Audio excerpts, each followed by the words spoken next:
Hello everyone, this is your friend Shinobi Nexus 2.0 and we are back in new fanfic.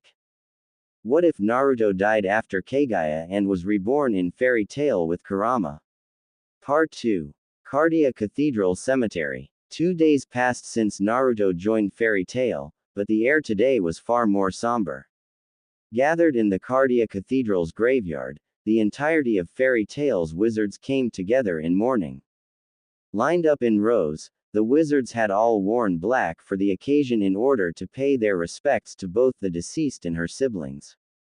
The skies were darkened with murky, gray clouds that overwhelmed the clear sky in its entirety while silent doldrums settled around the cemetery, killing off all traces of the wind. As if the sky was mourning the loss of one of its most beloved inhabitants, the rain trickled down the headstone like tear accompanied by the millions of raindrops that were shed onto the earth below, completing the visage of sorrow. A cold, biting air surrounded the loved ones gathered as they looked on at the epitaph. Here lies Lizanna Strauss, beloved sister and friend to Animal Souls X768X782. The stone wasn't extravagant or gaudy, no, if anything it was perfect. Its design was a simple marble surface, yet it held an imperceptible elegance. It was a magnificent final tribute to Lizanna's memory. The service lasted 2 hours, but no one would have cared if it lasted all day. Some had brought umbrellas expecting rain and used them, while others couldn't find it in themselves to give a damn about getting wet. Naruto stood towards the back of the group holding an umbrella of its own. The black color matched well with the black suit, tie, and dress pants that he wore over a white undershirt. He was rather grateful that the mages in Fairy Tail were generous, considering his only set of clothes consisted of what he had when he arrived. Gray had loaned him the suit, stating that it was one of the nicer spares that he always kept. Looking around, the blonde observed and carefully studied each guest. One of the groups that he hadn't seen before stood near the back along with him. The unmistakable leader of the four had striking yellow hair like his own, but that was the only similarity. A lightning bolt-shaped scar went over his right eye, while his body's stature was much bulkier in comparison to the shinobi's. Judging by the way they carried themselves, the 2 men and woman behind him were his teammates or followers. One had long, distinctive green hair, and his looks alone gave him an appearance only gifted to that of nobility. If the Jinchuriki had to describe the second male, he would have to describe him as unique. The dark, blue-haired mage had a stick figure tattoo going over his face, while his hair had been slicked back for the occasion. Anatomy. The third member's, the woman, most distinctive features included the glasses that sat on the bridge of her nose, while her tan-colored hair was tied outwardly to the side. Just like the rest of the group, the leader was dressed in a black suit, white undershirt, and black tie. Even if they gave off the feeling that they weren't very close to the rest of their guild, their feelings of regret and sympathy were genuine. Deciding to ignore the group, his eyes refocused on the others close by. Natsu stood towards the front of the group along with Urza and Gray. Natsu's disposition emitted a taciturn strength as he held a weeping Happy in his arms. His honest and straightforward eyes never left Lizanna's name even as he tried to soothe his friend. Although his heart greatly ached, the shinobi took solace in the fact that the infamous pair would undoubtedly move past this. A small smile crossed his lips seeing Urza comfort the boy in a sisterly manner while Gray did the same. Standing closest to Lizanna's memorial, Mirajan and Elfman grieved over the loss of their sister, while Makarov remained close by, choosing to stand behind the two. The area around the old man's eyes were red, indicating that he had mourned recently as well. Despite possessing a stature only a few inches taller than a toad, Makarov's atmosphere radiated with both unwavering resolve and unbreakable pride. "You're regressing." Naruto's smile turned into one of melancholy regret as his gaze shifted towards the drops of water that fell from the tip of his umbrella's edges. The voice within his mind belonging to his 9-tailed companion. "A little bit," he inwardly replied to his partner, watching as a lone raindrop fell to the ground. The Jinchuriki was never a fan of funerals. He remembered the first one being Sarutobi Hiruzen's, which was later followed by his son Asama's. Jiraiya came not long after, but he was thankful it ended there. A word like depressing couldn't possibly ever hope to describe the atmosphere of funerals. The pain, the misery, the regret, the blame, the never-ending chain of thoughts like, "I could have prevented this," were always parts of the process. The blonde could hear Kurama's aged sigh from the inner confines of his mind. You can't expect yourself to live up to everyone's expectations, even if those expectations haven't even been developed. The fox settled into a more comfortable position, using his arms as a makeshift pillow to rest his chin upon. He closed his heavy eyelids while he yawned tiredly. Whenever you meet new people, you always end up sacrificing your own happiness and well-being to protect theirs. A lone crimson eye opened, reflecting centuries of experience. You're doing the same thing as last time. You should be more concerned about yourself. At Kurama's words, a wry grin etched itself onto his well-defined features. Gaze scanning over the friends that he had made so far. If I ever get to that point, I know I'll be able to rely on these people to bring me back. Kurama's gravely chuckles reached the shinobi's ears. Still a stubborn brat as always. The conversation between the strongest remnants of chakra ended with the sound of wet footsteps exiting the cemetery. The shinobi's ocean blue eyes drifted towards the exit where an older man with slicked back blue hair while carrying a sleeping boy around the age of 4 in his arms started to leave. You leaving already, Mikao? Mikao? Naruto would make sure to remember the man's name. Yeah, I don't want Romeo to catch a cold in this weather, Wakaba. The shinobi continued to note that the man with a pompadour was Wakaba, who had nodded before moving to hold his umbrella over the father and son. Slowly but surely, more fairy tale mages began to file out. One by one, two by two, they all left soundlessly, leaving the siblings that had lost a piece of themselves to lament over their sister. Naruto wordlessly watched until Natsu, Urza, and Gray were the last ones to leave, leaving behind Makarov, himself, and the Strauss siblings. Makarov turned away from Mira and Elfman and silently made his way towards Naruto, who had remained towards the back for the duration of the service. The wizened mage stood next to the shinobi, head hung low and eyes closed in thought. So you're a former mercenary, I hear. The blonde's eyebrow quirked itself upwards in curiosity at the sudden inquiry. Urza told you, more or less, but that's not really what I wished to ask you. Makarov evenly answered. Were you serious? Seeing Naruto's expression of slight confusion, the third master decided to elaborate. Were you serious about your decision to help Mira? Ah, so that's what this was about. Naruto gave Makarov a reassuring smile as well. I never go back on my word. For a brief moment, Makarov saw the image of countless people standing behind the newcomer. Numerous amounts of men, women, and kids of all ages smiling just as brightly as he, expressing their unyielding support as if to demonstrate his mettle. The old wizard tiredly smiled in resignation before continuing to walk forward towards the exit of the cemetery. Then, I'll leave her in your hands. Over towards Lizana's grave, Elfman stood next to his older sister, who was kneeling on the wet cobblestone. His typically tall and proud disposition was now hunched slightly forward, as if his spine couldn't find the strength to uphold the rest of his body. After getting a check-up from the guild's reclusive doctor, Perliuzica, his head was wrapped in a bandage with a remedy that would soothe the aching in his head. Mira, we should head back. Not yet. Her voice was so soft that Elfman had barely heard it over the sound of the rain. Her left arm was now elevated by a proper cast prepared by Perliuzica. Knowing that her injury was also a result of his actions twisted a hard knot in his gut. Elfman quietly nodded in acquiescence, knowing that she wanted a few moments to herself. The second sibling turned around at the sound of footsteps that nearly blended itself with the light thrums of rain. His dreary countenance reflected surprise upon meeting the owner. Naruto. The shinobi nodded, a sympathetic tone present in his ocean blue orbs. They drifted over towards the snow-haired teen that had kept to herself. Don't worry, I'll make sure she gets home safely.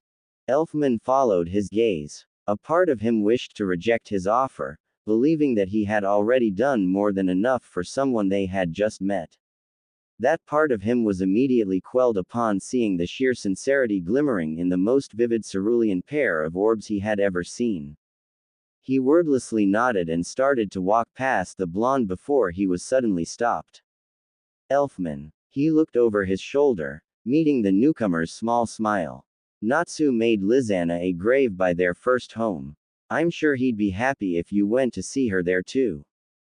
Elfman bit the bottom of his lip, eyes stinging with a warm and moist feeling as he held onto his composure like it was a lifeline. Yeah, I'll make sure to. He strainedly rasped, his fists clenched tightly in an effort to keep himself from breaking down. The gentle giant soundlessly left as the only sounds he made came from his shoes squishing against the wet cobble. As he watched the beast mages departing back, Naruto turned around to see the rain endlessly pour itself down upon Miragen. The girl didn't even bother putting on the hood of her black coat. From Miragen's position on the ground, she had thought Elfman had already left after she had requested him to do so, leaving her as the last one in the cemetery. The mage had remained completely oblivious to the proceedings behind her due to having her attention focused on the last remnant of her sister. She didn't expect another umbrella to move cover and shield her from the rain. I'm going to take you back home, okay? Her eyes slightly widened upon realizing the voice didn't belong to her brother. For the first time since the service, she lifted her head to look behind her, seeing the last person she ever expected to see.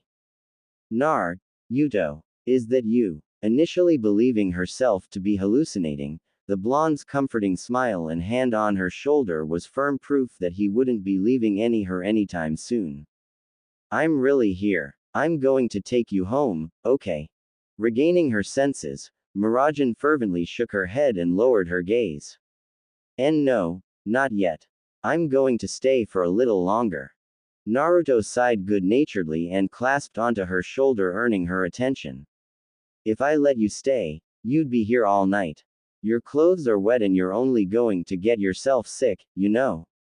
Miragen was going to deny Naruto's request but stopped after finally noticing his disposition. He wasn't asking her. No, he was pleading her.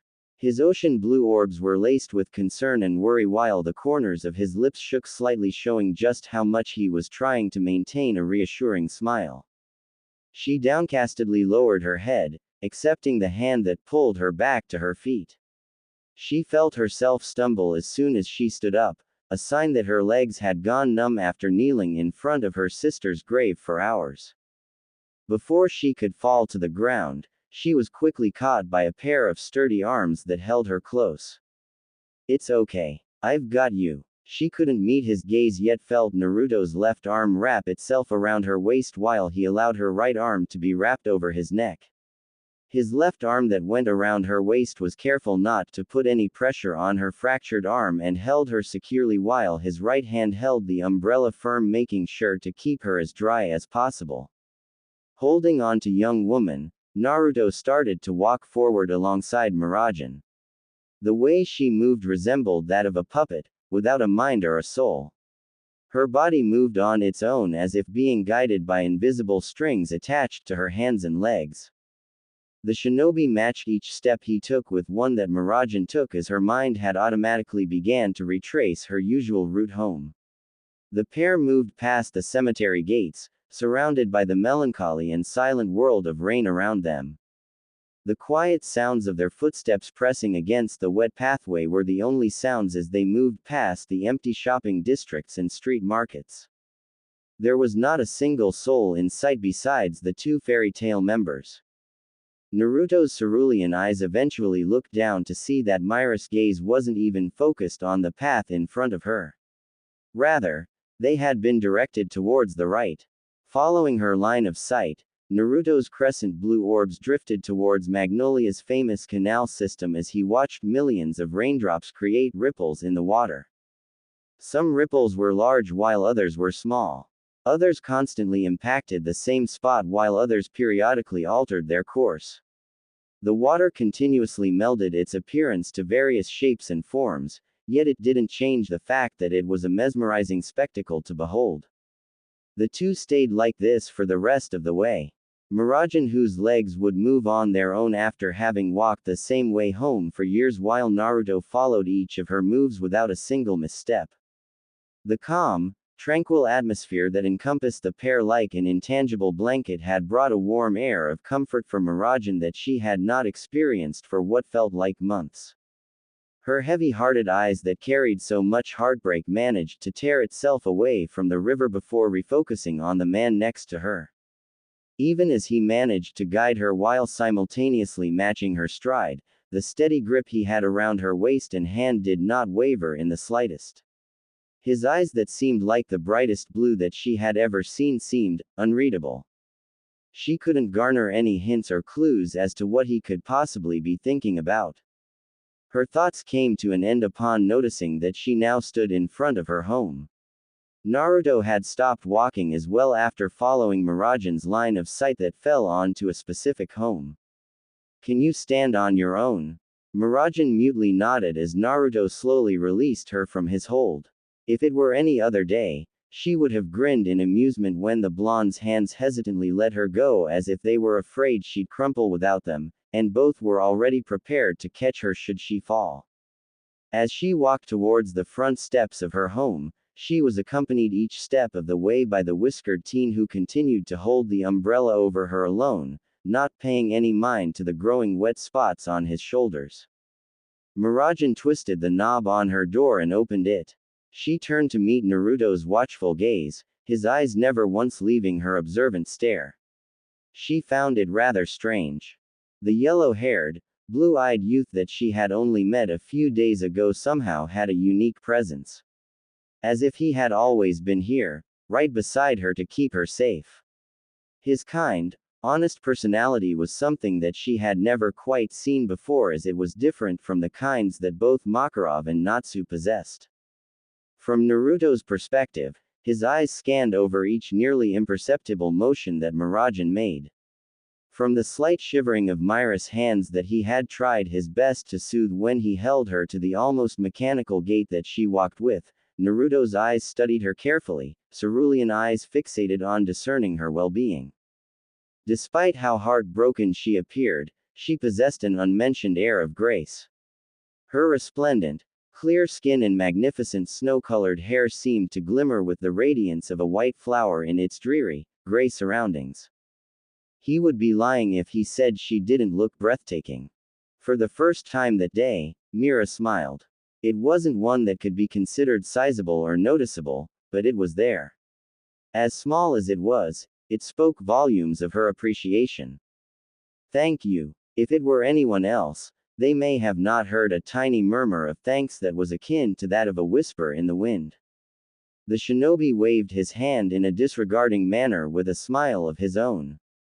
"It really wasn't much, but just please get some rest." He watched as the young woman gave one last glance before disappearing behind the door that slowly creaked shut.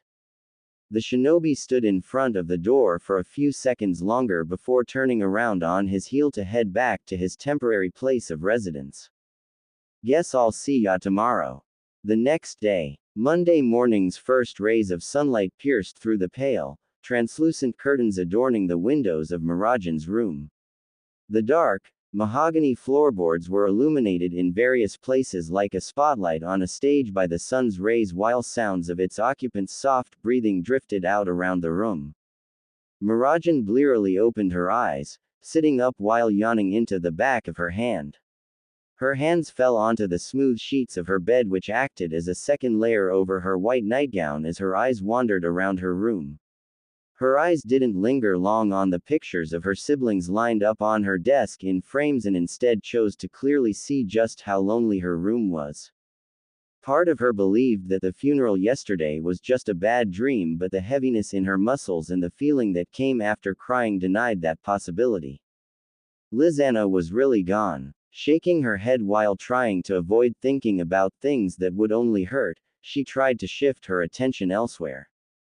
Outside her window, she could hear the early birds chirp as they flew past, along with the chatter of the few pedestrians who had jobs to go to before noon.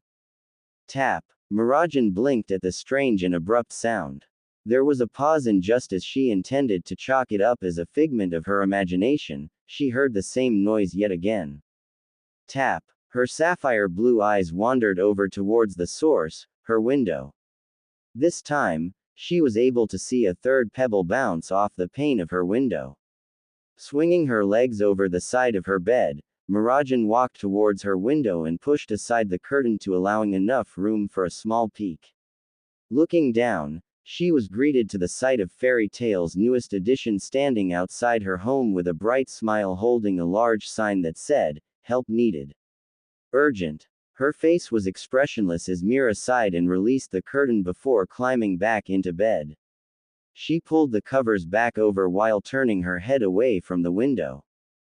Tap. Her eyes wearily opened as she grabbed her pillow and stuffed her head beneath it, hoping to block out the sound. Maybe if she didn't answer, he'd believe she was still asleep. Tap tap. Needless to say, it didn't work. A look of annoyance crossed her countenance as Mirajan climbed out of bed and peeked through the curtains once more. Her scowl grew more noticeable upon noticing that the Uzumaki had apparently prepared another message on the other side of the sign. "I saw you peek through the window, you know," it read. Mirajan unlatched the locks on her window before pushing the two open. The blonde's grin grew after successfully drawing out Mira, as he seemed all too cheerful at this time of day. "Good morning." The eldest Strauss felt the slight chill of the morning and held onto the upper sections of her arms with her hands. She felt less pain when kept silent, as it kept her emotions bottled up inside. "Is there something you need?" Her voice was quiet and hoarse, but if Naruto noticed, then he didn't really care. The shinobi blinked at the fact that he did not receive a "good morning" in return before shrugging it off. He could easily tell that she was annoyed, but as far as he was concerned, it was better than being depressed. He flipped the sign around so that the first message was visible once more. "As you can see, I'd like your help."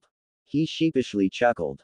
"I'm sorry, but isn't there anyone else you can ask? I'm not feeling very well today." The old man's pretty busy. Natsu and Happy took a job early this morning, and the same goes for Urza and Gray.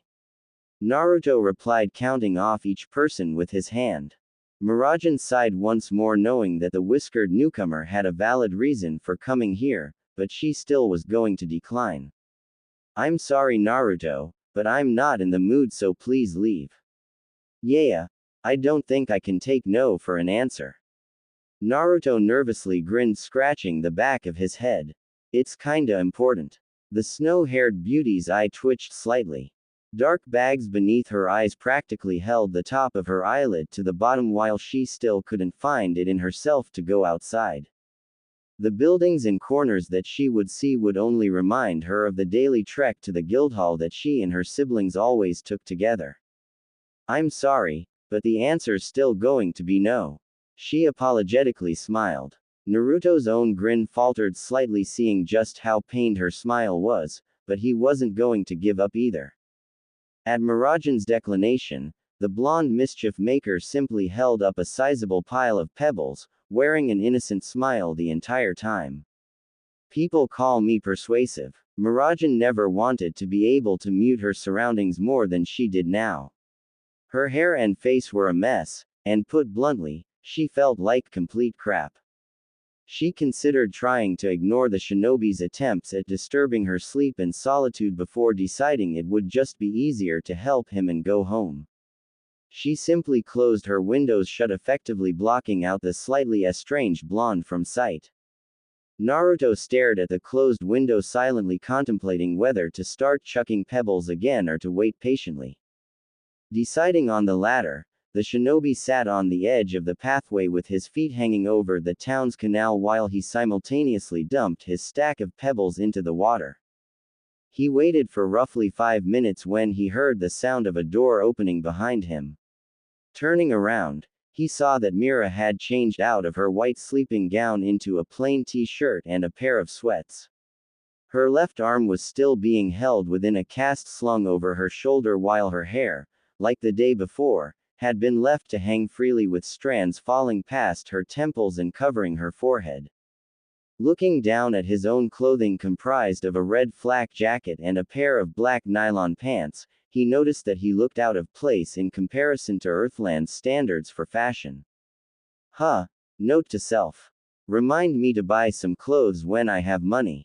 Ignoring his audible mental note, Mirajan directed her hollow stare towards the blonde. To the Jinchuriki, her eyes resembled that of a dead fish, lifeless, empty, and devoid of emotion. His fist subconsciously tightened, but the takeover mage didn't notice. What did you need my help for? Ah, right. Naruto began digging through his jacket and pants pockets in search of something. His expression lit up when he pulled out a crumpled piece of paper that he handed to her. With a raised brow, Mirajan uncrumpled the paper, reading its contents aloud. Plans for space-time jutsu. Need to find a secluded area first so I don't blow up the entire toe. Okay. Wrong piece of paper. That one's on me. Naruto suddenly spoke up, snatching the paper out of her grip while she confusedly stared at the teen. She was promptly handed a new piece of paper that was practically identical in terms of material and pigment. Items needed from the market: tomatoes, carrots, potatoes, fresh chicken, onions, freshly prepared chicken. Mirajan's eyes wandered further and further down the list, looking for anything out of the ordinary before she directed an unimpressed stare towards the unperturbed shinobi. This is a grocery list. MMHMM. And you came to me completely unannounced, holding a sign that said, urgent, help, because you needed help shopping for groceries. The newcomer's nonchalant nod didn't help his disposition in the slightest. Yep. The place where I'm staying at needed me to go buy some food and I didn't want to be a freeloader, so here I am. A sudden realization hit Mirajan after hearing Naruto's brief explanation. Where was the blonde even staying? As far as she knew, he didn't have any family or friends in Magnolia. She shook her head, clearing her thoughts. It's not like she cared or that it mattered really. I know a couple of places we can go to close by. Mira started to walk towards the edge of the street before Naruto suddenly called out to her. Hey, Mirajan. She glanced over her shoulder to see the blue-eyed boy that was lagging slightly behind. His finger scratched the side of his cheek, his persona appearing slightly bashful. Thanks. You really helped me out here. Although she had only known him for a little over 3 days, there was something about Naruto's character that stuck out to Mirajan. The Uzumaki passed himself off as someone with strong morals and a straightforward personality that seemed to pull the people around him closer. He neither seemed like the type of person to take advantage of someone's kindness or make high-maintenance requests. Rather, his requests somehow made others want to fulfill them. Forced as it was, her faint smile served as more than a significant answer. Magnolia's shopping district. Although the week had just began, the farmers' market stalls introduced various fresh produce brought from the different towns of the continent. The shouts of entrepreneurs echoed and overlapped with one another, all declaring just how great their prices and products were. Get your fresh loaves of honey bread here. 100 jewels per loaf. Basil Town's finest tomatoes over here. Freshest ones you'll find in Fiori. Walking side by side, Fairy Tail's newest member and senior S-class mage maintained a brisk pace through the crowded street. While Mirajan remained impervious to the bombardment of offers and deals, Naruto, on the other hand, was not so tactful. Young man, you absolute must try these Barley Town apples. Have a sample. Oh wow, this is really good. How much are they? They're only 300 jewels per pound. Great. I'll take fo. Ga. Standing beside Naruto with his cheek pinched between her fingers, Miragen shifted her hollow stare towards the merchant, who backed away almost immediately. Sorry, but we're not interested. Isn't that right, Naruto? The shinobi's cerulean orbs glanced to his side before he nervously laughed in response. Yaoya White. Can you please let go of my cheek now? Miragen complied and released the Uzumaki's cheek before choosing to grab the sleeve of his shirt instead. It's like you're trying to make this harder than it needs to be, she blandly stated as she pulled him through the crowd. Do you even have enough money to spend on anything that's not on the list you showed me? Who knows? The ninja grinned. I only have what the old man gave me. The whiskered teen pulled out a sack of coins before handing it to Mira for inspection. The mage opened the parcel, doing a rough inspection before concluding it should be sufficient for what they were looking for. I'll hold on to this so you don't get distracted by any of the other merchants here.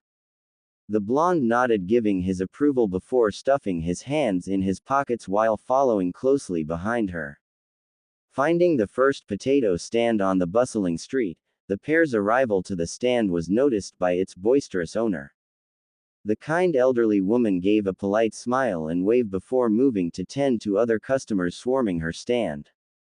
The list says a dozen, so grab a 12 and let's move on. The shinobi's eyes monitored her facial expression carefully as it shifted back into its blank state. A mischievous grin spread across his lips as a new idea came to mind.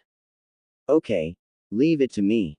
Naruto energetically responded, grabbing one of the shopping bags provided by the merchant. He then went to work finding his 12 potatoes. Miragen stood a good distance away, arms crossed and eyes closed in thought. She had finally gotten a momentary period of peace, no matter how short it was. Honestly, there had to be a limit to how helpless someone was when it came to shopping. Wow, look at all the food they're selling, Mira. Do you think we should buy something for Elfman? Miragen's lips fell into tight-lipped frown while her left hand clenched itself tightly within its cast. Memories of her first trip here with her little sister resurfaced as her eyes traveled around the numerous stalls and people. The merchants and their products hadn't really changed over the years.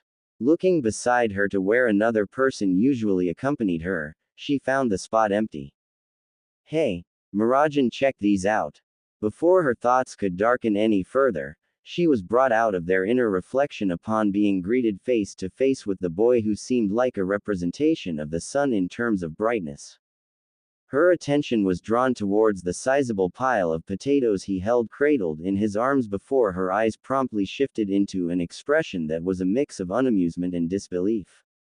Naruto, she began as she grabbed one potato from his pile. Yes. Please tell me how in the actual world you managed to pick the worst potatoes out of all of those. If the potato is green and soft.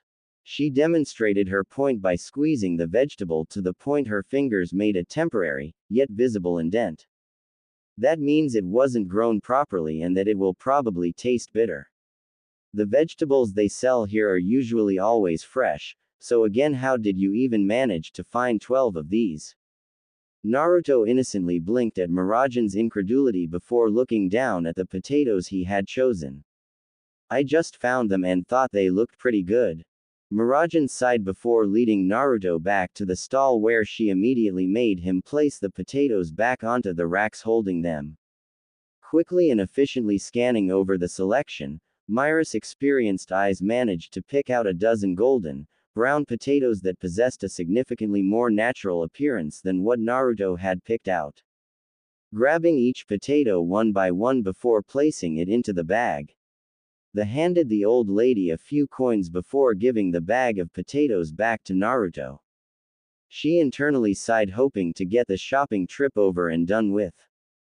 Somewhere in Magnolia, 2 hours had passed since they arrived to the farmer's market before the two fairy tale wizards, or rather wizard and shinobi, finally finished. It was now late in the afternoon with both of the teens walking back to wherever Naruto was leading them to.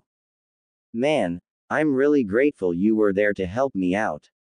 Speaking of which, The blonde in question had a positively bright smile on his whiskered features even as he carried 3 grocery bags in each hand filled to the brim with vegetables while one had meat. You really don't go shopping at markets, do you? What makes you say that? When we went to shop for carrots, you picked the slimiest and squishiest carrots out of the entire bunch. When we went to pick out the onions, you picked out the ones that were practically falling apart. And to top it all off, you managed to find 9 of each one in a fresh market. Haha, I am pretty skilled, aren't I? Naruto grinned at Mirajan's look of doubt. The snow-haired mage sighed and pinched the bridge of her nose. You have everything now, don't you? I'll see you around. As she turned around to leave, she was suddenly stopped when a hand clasped onto her shoulder. She glanced around to see 2 cerulean blue eyes and a small smile being directed towards her. The place I'm heading to is that building over there, Naruto said, pointing to an area that lied just behind a wall. Can you come with me for a bit? Mirajan sighed in response before speaking. Naruto, it'll only be for a bit, and if you don't want to stay then you can leave. She just wanted to be alone. Mira lowered her crestfallen gaze to the ground, her eyes covered by the strands of her hair. She didn't want to talk to anyone. She didn't want to be near anyone. All she wanted was to be alone, safe within the confines of her room. Every street, every building, and every person she saw around town only served to remind her of her sister, and with every reminder came a painful stab of pain in her chest. The 3 of them, Elfman, Lizanna, and herself, had come to this town together. Growing up without parents had always been a rough experience, but they had gotten through it with the support of each other. Eventually, Magnolia had finally become a home to them while the people at Fairy Tail had become their family. Now with Lizanna gone, it was as if a large hole had been torn open in her heart. Looking at her broken arm, Mira doubted she could go on jobs even if her arm healed. With each passing day, she could feel her magic slipping away, as if it were water pouring out of a leak in a tank. Ira Jane. She lightly gasped, realizing that she had been completely oblivious to Naruto repeatedly calling out her name. She turned around and saw the eccentric teen take on a look of worry. Hey, are you okay? Why yeah, I'm fine. Mira answered as she shrugged off Naruto's hand on her shoulder. Sorry, I just had something on my mind. The shinobi's troubled stare made it blatantly clear that he didn't believe her. In an attempt to ease his suspicions, the ivory-haired takeover mage sought to change the subject. Oh, yeah, didn't you say the place we were heading to is just around the corner? Although his hands were both holding a handful of groceries, the Jinchuriki crossed his arms over his chest, a hint of concern lacing the corners of his eyes. Are you sure? Seeing her hastily nod in the affirmative, the reincarnation of Asura led her to the entrance to the area behind the wall. Looking over the wall, the Strauss sisters' expression turned into that of surprise upon recognizing the building as a local church. The church was surrounded by a grayish stone wall that appeared to have been cleaned recently. Engraved over its iron-barred gates was a cross matching the sculpted version that had been placed on the church's roof. The building itself looked aged in comparison to the newer structures in Magnolia, yet it still maintained an image of fortitude and endurance. I'm back, Naruto called out as he kicked open the gates before letting himself inside. As Mirajan followed behind him, the 2 of them were greeted by an elderly priest dressed in rather colorful garments along with tall papal hat. The man emitted an aura of warmth and generosity as he chuckled heartily at the youth's eccentric entrance. Welcome back, Naruto. I trust that you were able to buy the ingredients for tonight. Upon entering, Myra's gaze had wandered around and observed its surroundings. From the dusty ground to the patches of grass, the church possessed a rarely found tranquil atmosphere. The shinobi apologetically grinned, holding up the bags of groceries. To be honest, I would have had a little trouble without Mirajan's help here. Father Brock's sincerity-filled eyes shifted towards Mira as the man lowered his head in thanks. You have my thanks as well, young one. Ah, it really wasn't much. Mirajan immediately responded, waving her hands for emphasis. At that moment, Myra's attention was drawn towards the sight of a new arrival who emerged from the inside of the church. The familiar head of striking blonde hair and ocean blue eyes were too similar to mistaken for anyone else. Oh, you're finally back. The new arrival spoke as Mirajan's eyes slowly widened. She blinked once. She blinked twice. She even closed and rubbed her eyes for good measure as she looked to the blonde standing next to her and what seemed like his identical twin in front of them. Knowing the exact feeling Mirajan was experiencing, Brock chuckled in mirth while the two Narutos observed a frenzied Mira with barely concealed amusement. How? What? Why? I mean, how are there two of you? Hey, boss, where should I put these? The newly revealed clone holding the groceries asked, while presently ignoring Mirajan's mindblown state. The original Naruto that had been in the church for the entirety of the day took the vegetables from his copy's hands before directing his head towards the complex's courtyard. For now, can you go help the others with the kids? I'll go set up in the kitchen. You got it. As the clone ran off to find his fellow brethren, Father Brock spun back around to head back into the church. I'm going to check up on how your other selves are progressing with the repairs. Once again, thank you for your help. Nah, don't mention it. I wouldn't have a place to stay if it weren't for you, old man. The partner of the Kyuubi waved goodbye to the priest before finally turning to address a shell-shocked Mirajan. The girl's jaw was slightly dropped while her eyes were wide with shock. A few strands of her hair seemed to be sticking out, perfectly defining just how flustered she was. Motioning for her to come closer, his trademark grin didn't seem bothered by how unnerved she was after seeing just one of his clones. He didn't blame her really. Although the technique wasn't commonly used in the elemental nations, its reputation had been so vast and widespread that there wasn't a single shinobi who didn't know of it. On the other hand, after asking Father Brock about any similar magic, the closest thing that existed to the shadow clone technique in this world was something called a thought projection, and even then it was extraordinarily limited in application. Come on in. I could use the extra help. The Jinchuriki spoke, garnering Mirajan's attention. Returning back to Earthland, the ivory-haired woman finally regained her sense of speech, managing to articulate just how confused she was. Hold it, are you not going to explain what the hell that was? Watching her wildly gesture towards the direction his clone headed off to, the shinobi chuckled before leaning his back against the door frame. I don't mind answering some questions as long as you help me make some food for these kids. I could always use a fourth set of hands. Fourth, Mira confusedly repeated. Help first then questions later. Albeit reluctantly, the eldest Strauss nodded, agreeing to the whiskered boy's terms and followed him inside. Upon entering through the main door, Mirajan's facial expression immediately changed to one of surprise, seeing 5 other clones interacting alongside at least a dozen children with ages varying from 6 to 12.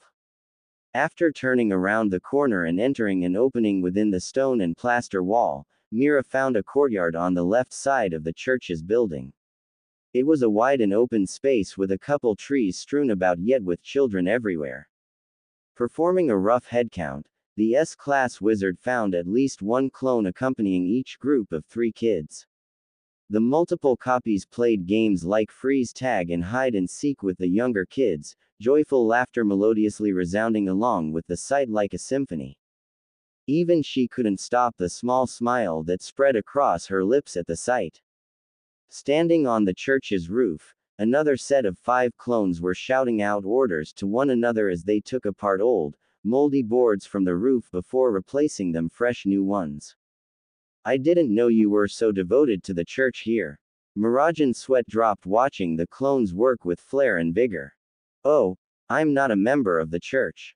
Naruto paused to let that sink in right before Mirajan's gaze snapped towards Naruto almost immediately. Come again. She spoke in disbelief. Naruto sheepishly laughed while scratching the side of his cheek with his left index finger. I was actually wandering around town when the old man here saw me and decided to let me stay for the night. I noticed that a lot of parts here were starting to wear out, so I made an agreement to help out around here in exchange for a place to sleep. Arriving to their destination, Naruto stepped through the door into a building next to the courtyard with Mirajin in tow. The building was a large kitchen with a rectangular table in the center, while the surrounding areas had ovens, stoves, and various kitchen utensils lining the walls. I'm Ba. Oof. Almost immediately after they entered, Mirajin had to step to the side to avoid Naruto from toppling over her. Standing safely to the side, Mirajin found the reason for the blonde's fall lying on top of said blonde. Yay, you're back.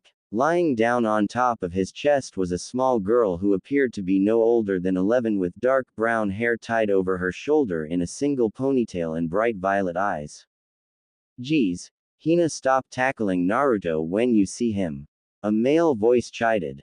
Joining the group was a boy with coral pink hair, sharp yellow eyes, and a pair of glasses. He appeared to be at least 1 year older than his friend, yet maintained an air of maturity in contrast. But this one's the real one, Ko. The boy sighed out of a sense of resignation before he noticed an unfamiliar face. Who are you? With 2 pairs of eyes on Mirajin, the shinobi on the ground decided to speak up for her. Mirajin, meet my 2 helpers. The overly responsible stick in the mud over there is Kojiro Shinomiya. He usually handles the cooking and preparations for Old Man Brock.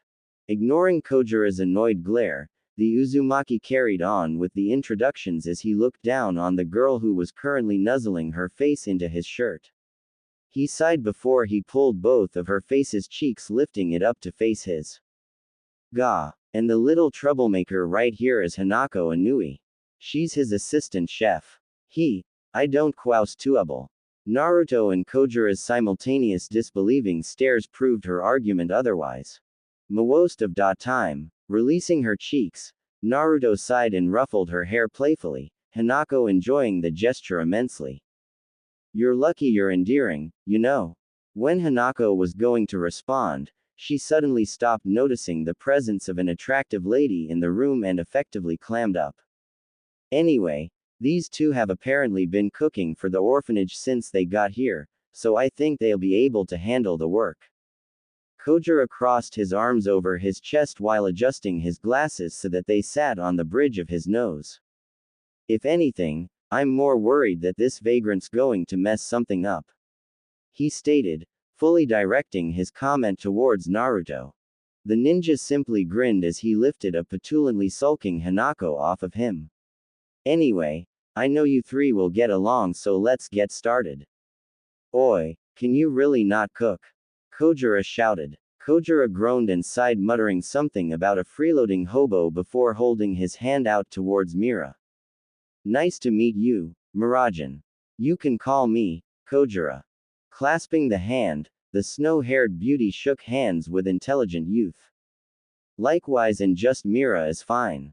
Kojiro nodded before crossing his arms over his chest while directing a bland glare towards the girl who currently standing awestruck in front of Mira. Hanako, do I need to remind you that it's rude not to introduce yourself, and it's even more rude to stare at guests? True to his words, Hanako was indeed staring at no one other than Mirajin. Violet eyes bore onto sapphire as tiny hands reached out and balled themselves tightly while her grip on Naruto's shirt tightened. Hey, Naruto, she called out, still staring at a slightly perturbed Mirajin. The blonde poked Hanako's cheek yet did not earn a response in the slightest. Somewhat unsettled as well, he responded with a hint of hesitation in his tone. Yes. Hanako's head whirled towards Naruto while literal stars flashed in her eyes. That lady's super pretty. Is she your girlfriend, Kya? Before she could finish her question, she was promptly flicked on the forehead by the whiskered world traveler who lifted her off of himself. Hina. Naruto began in a manner similar to a scolding parent. Don't be rude and introduce yourself properly. Seeing the unyielding stare directed towards her, Hanako bowed out and conceded.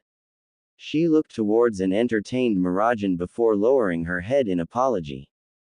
Hanako Anui. That's better, Naruto said as he dusted himself off. He picked up the groceries he had set down prior to being tackled and moved them to the large island table in the center of the kitchen. Alright, Kojira and Hina, can you guys take care of the onions and carrots? Yep. Leave it to us, Hanako confidently answered, flashing Naruto a grin and thumbs up. Naruto's expectant gaze shifted towards Kojira, who nodded readily. And I'll make sure she doesn't blow up the kitchen and us with it. Expression utterly serious, Naruto gave Kojira a thumbs up as well. Yosh, I leave it to you, Kojira. You guys are so mean. Kojira chuckled before pushing Hina along towards the second sink in the kitchen while carrying the bags of carrots and onions with him. Yeah, let's go, Hina. And make sure you guys wash your hands, Naruto called out as they left. And what will our job be? Mirajan asked while sliding a hair tie off of her wrist. She used the band to tie her hair up in a ponytail behind her head as a precaution to avoid any accidents in the kitchen. Hefting the large sack of potatoes onto the counter, Naruto began to put them into a large collective bowl. Our job will be washing and skinning the potatoes, he answered before moving to the sink and washing his hands. Looking at the ingredients on the table, I'm guessing we're going to be making curry rice for the kids, Mirajan asked as she followed after Naruto to wash her own hands. Yep. I'm not exactly a great cook, but I won't let you beat me, Naruto challengingly grinned. As Mirajan picked up the skinner and held it in her hand, a particular fragment of a memory resurfaced in her mind. I challenge you to a cooking showdown, Mirane. Mirajan softly smiled before grabbing the first potato to start. Just watch me. A couple hours later. It's so good. Thank you, Naruto. Seconds please. After finishing the cooking, Naruto's clones had used some of the spare wood from roof reparations to build a large picnic table that managed to fit at least 10 people on each side. Each row was packed with children, all eating the homemade meal from small bowls thanks to Naruto, Mira, Kojira, and Hanako. Father Brock stood by the food table managing servings while making sure each child got to eat.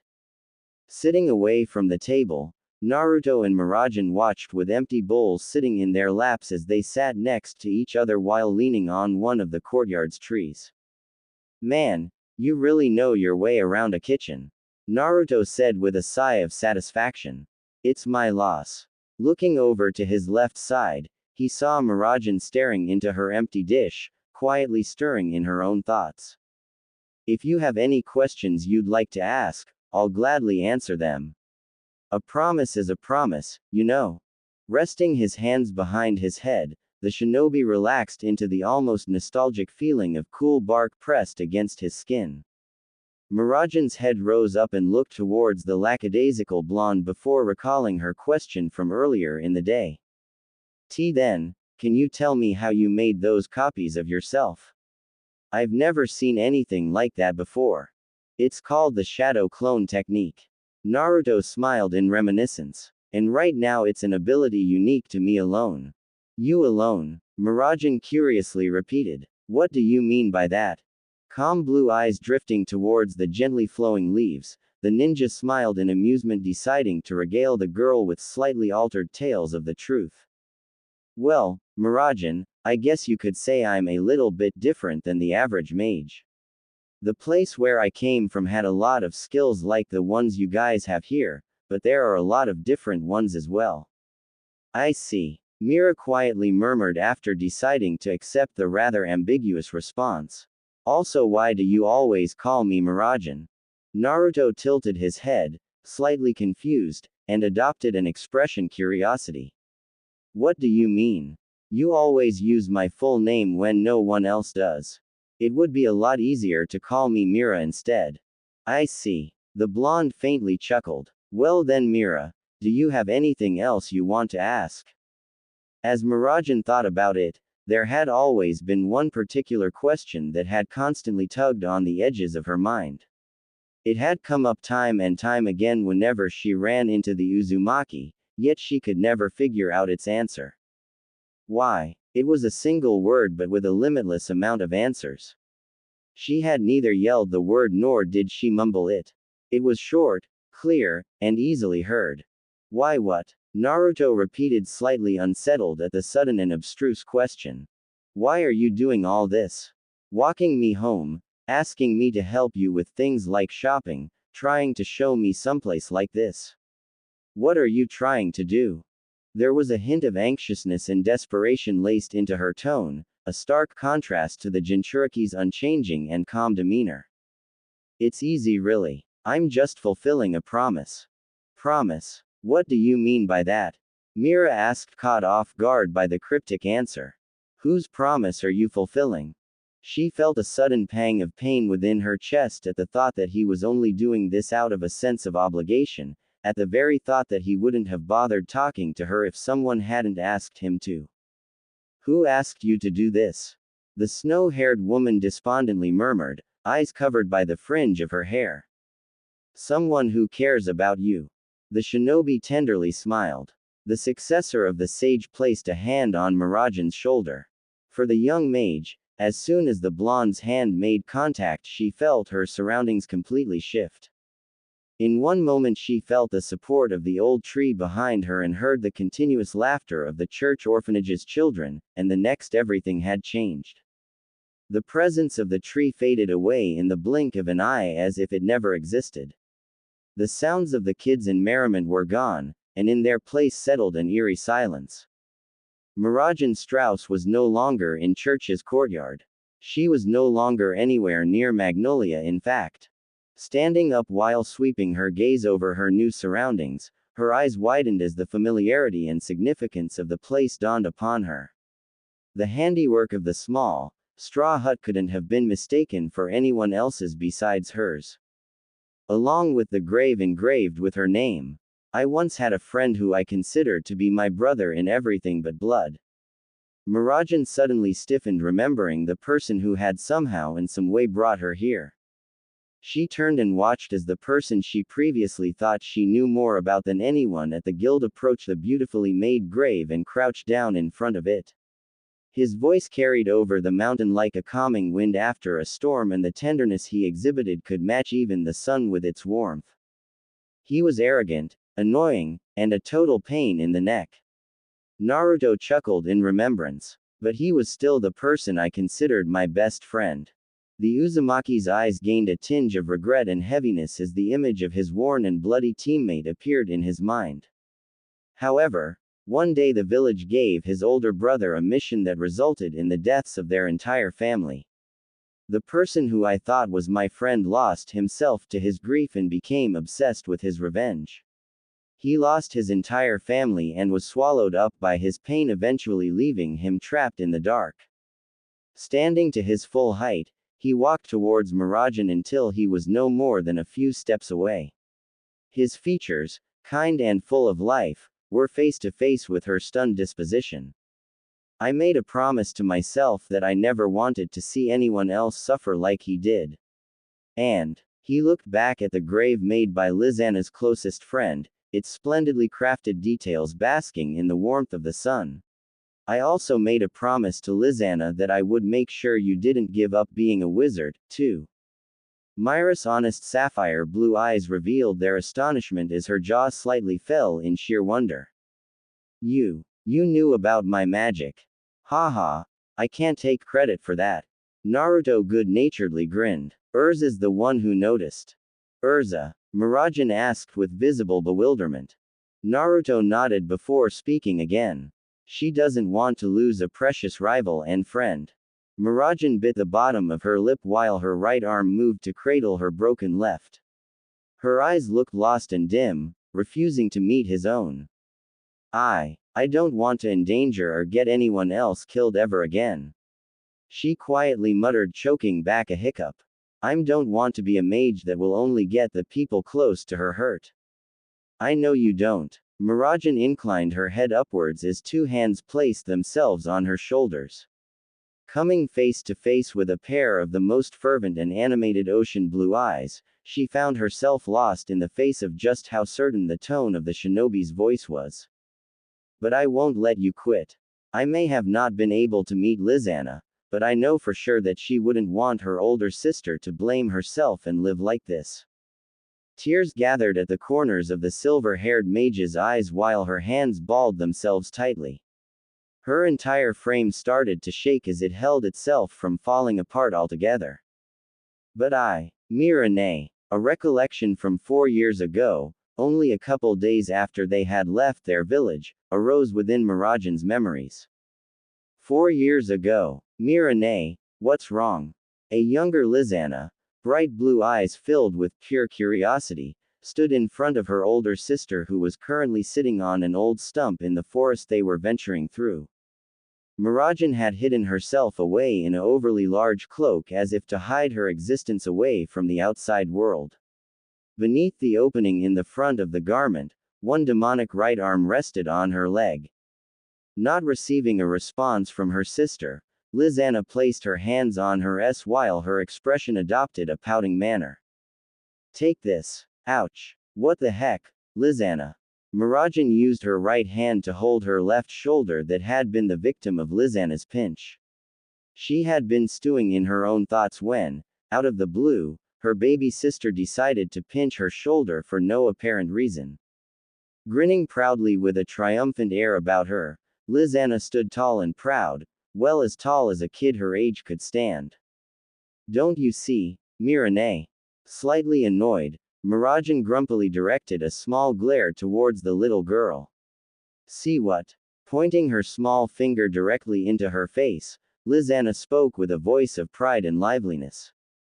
A monster wouldn't have been fazed by my attack, but you still said, ouch. Her cute sister was practically sparkling with a shining gleam in her eyes, fully believing in the fact that she was right. At the moment, she still had control over her body, but it still didn't reassure her in the slightest. It was only a matter of when, not if, she fully turned into a demon.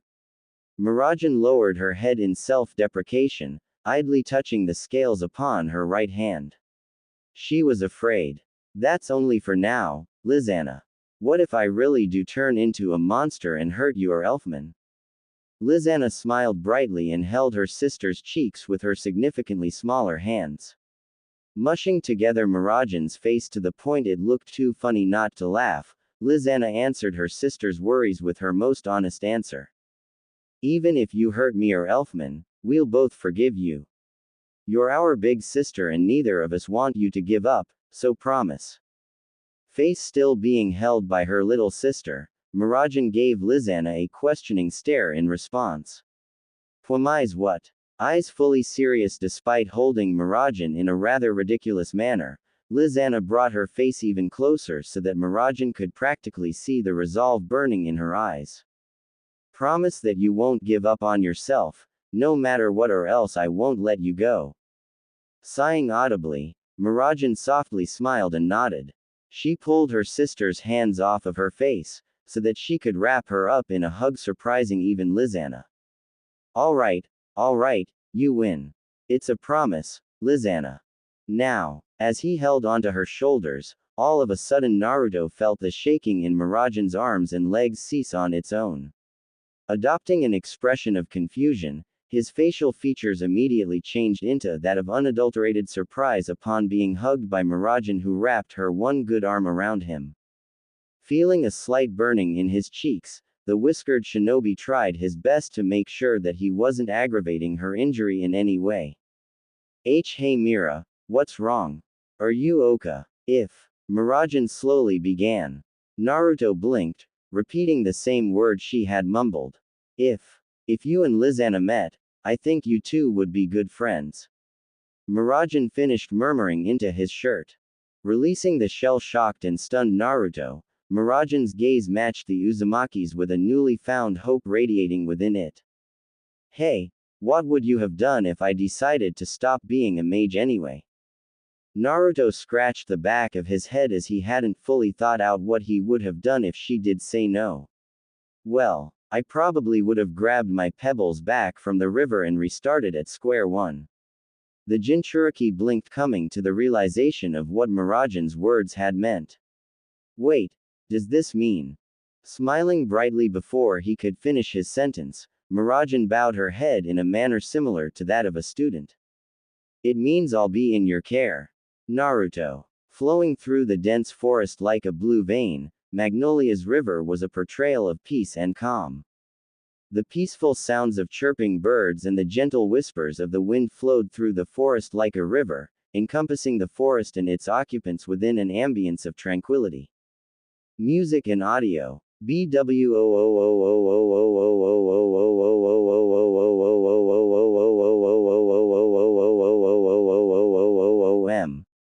Before it was promptly destroyed by the echoing reverberations of an explosion.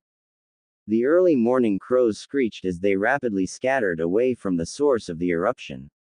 Running across the river flowing through the forest at near impossible speeds, a spiky-haired youth traversed the heavy forest as if it was by second nature.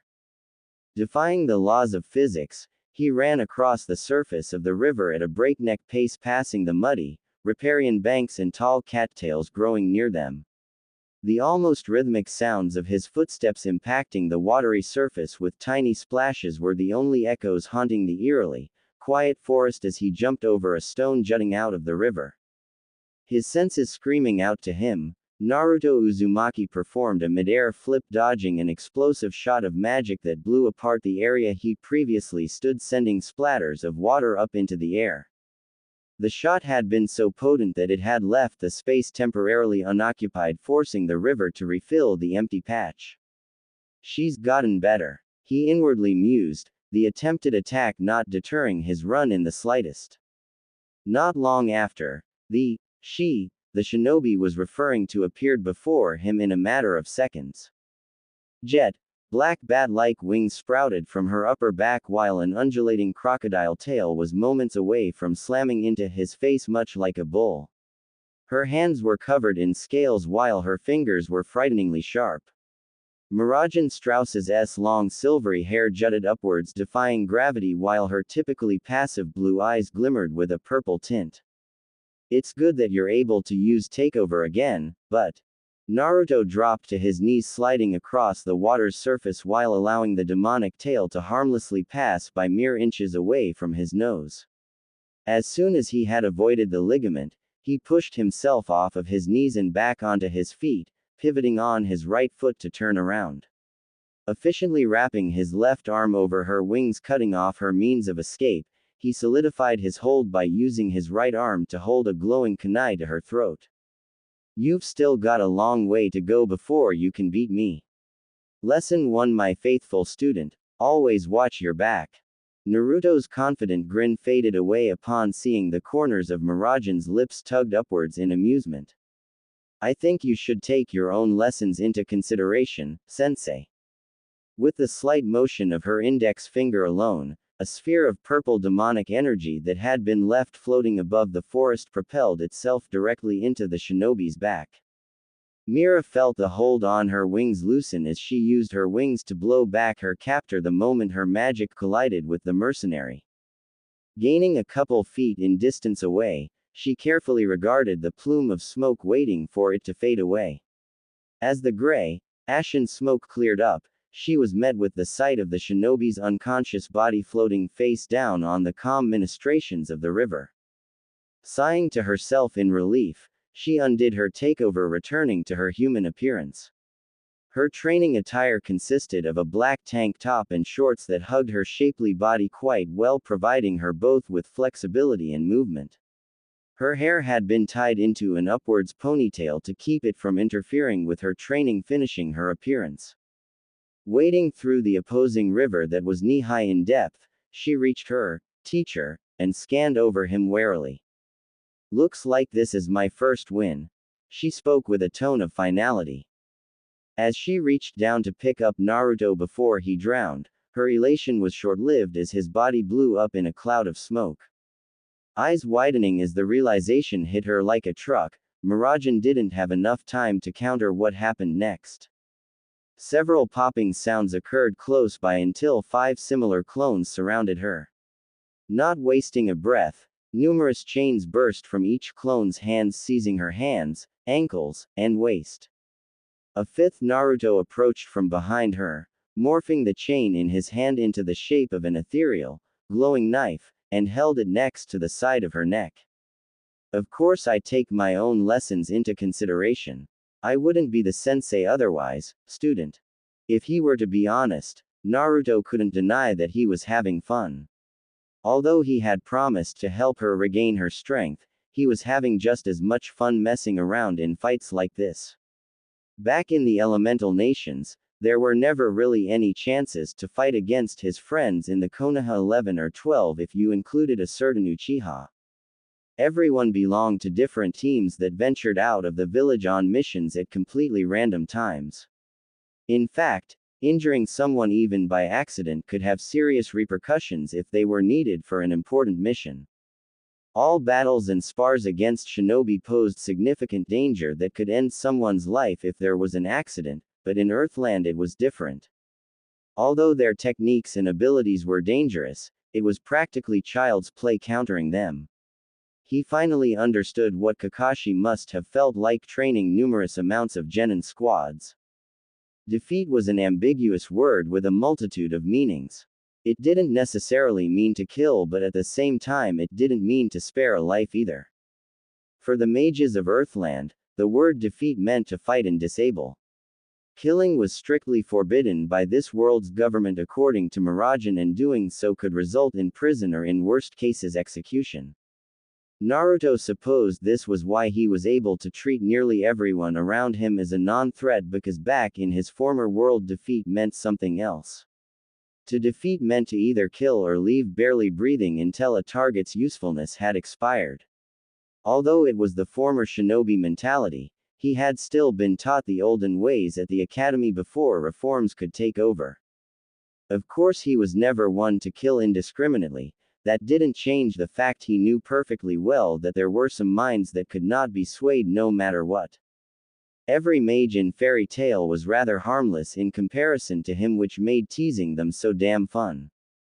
Miragen sighed, this time with an underlying tone of annoyance. Damn it, fine, you win. Just like that, the chains keeping her tightly bound released her while each clone cheekily waved goodbye before dispersing into thin air. Miragen rubbed her wrists, mindful of the marks left by the chains from tightly constricting her, before directing an unpleased glare towards their owner. How? She blandly asked. I disguised myself as rocks in the river and waited to lure you here, was his swift reply. The blonde had nonchalantly answered her question before walking back towards land. Following behind, Miragen groaned as she pinched the temples upon her forehead as an even bigger headache started to arrive. So I fell for another one of your traps again.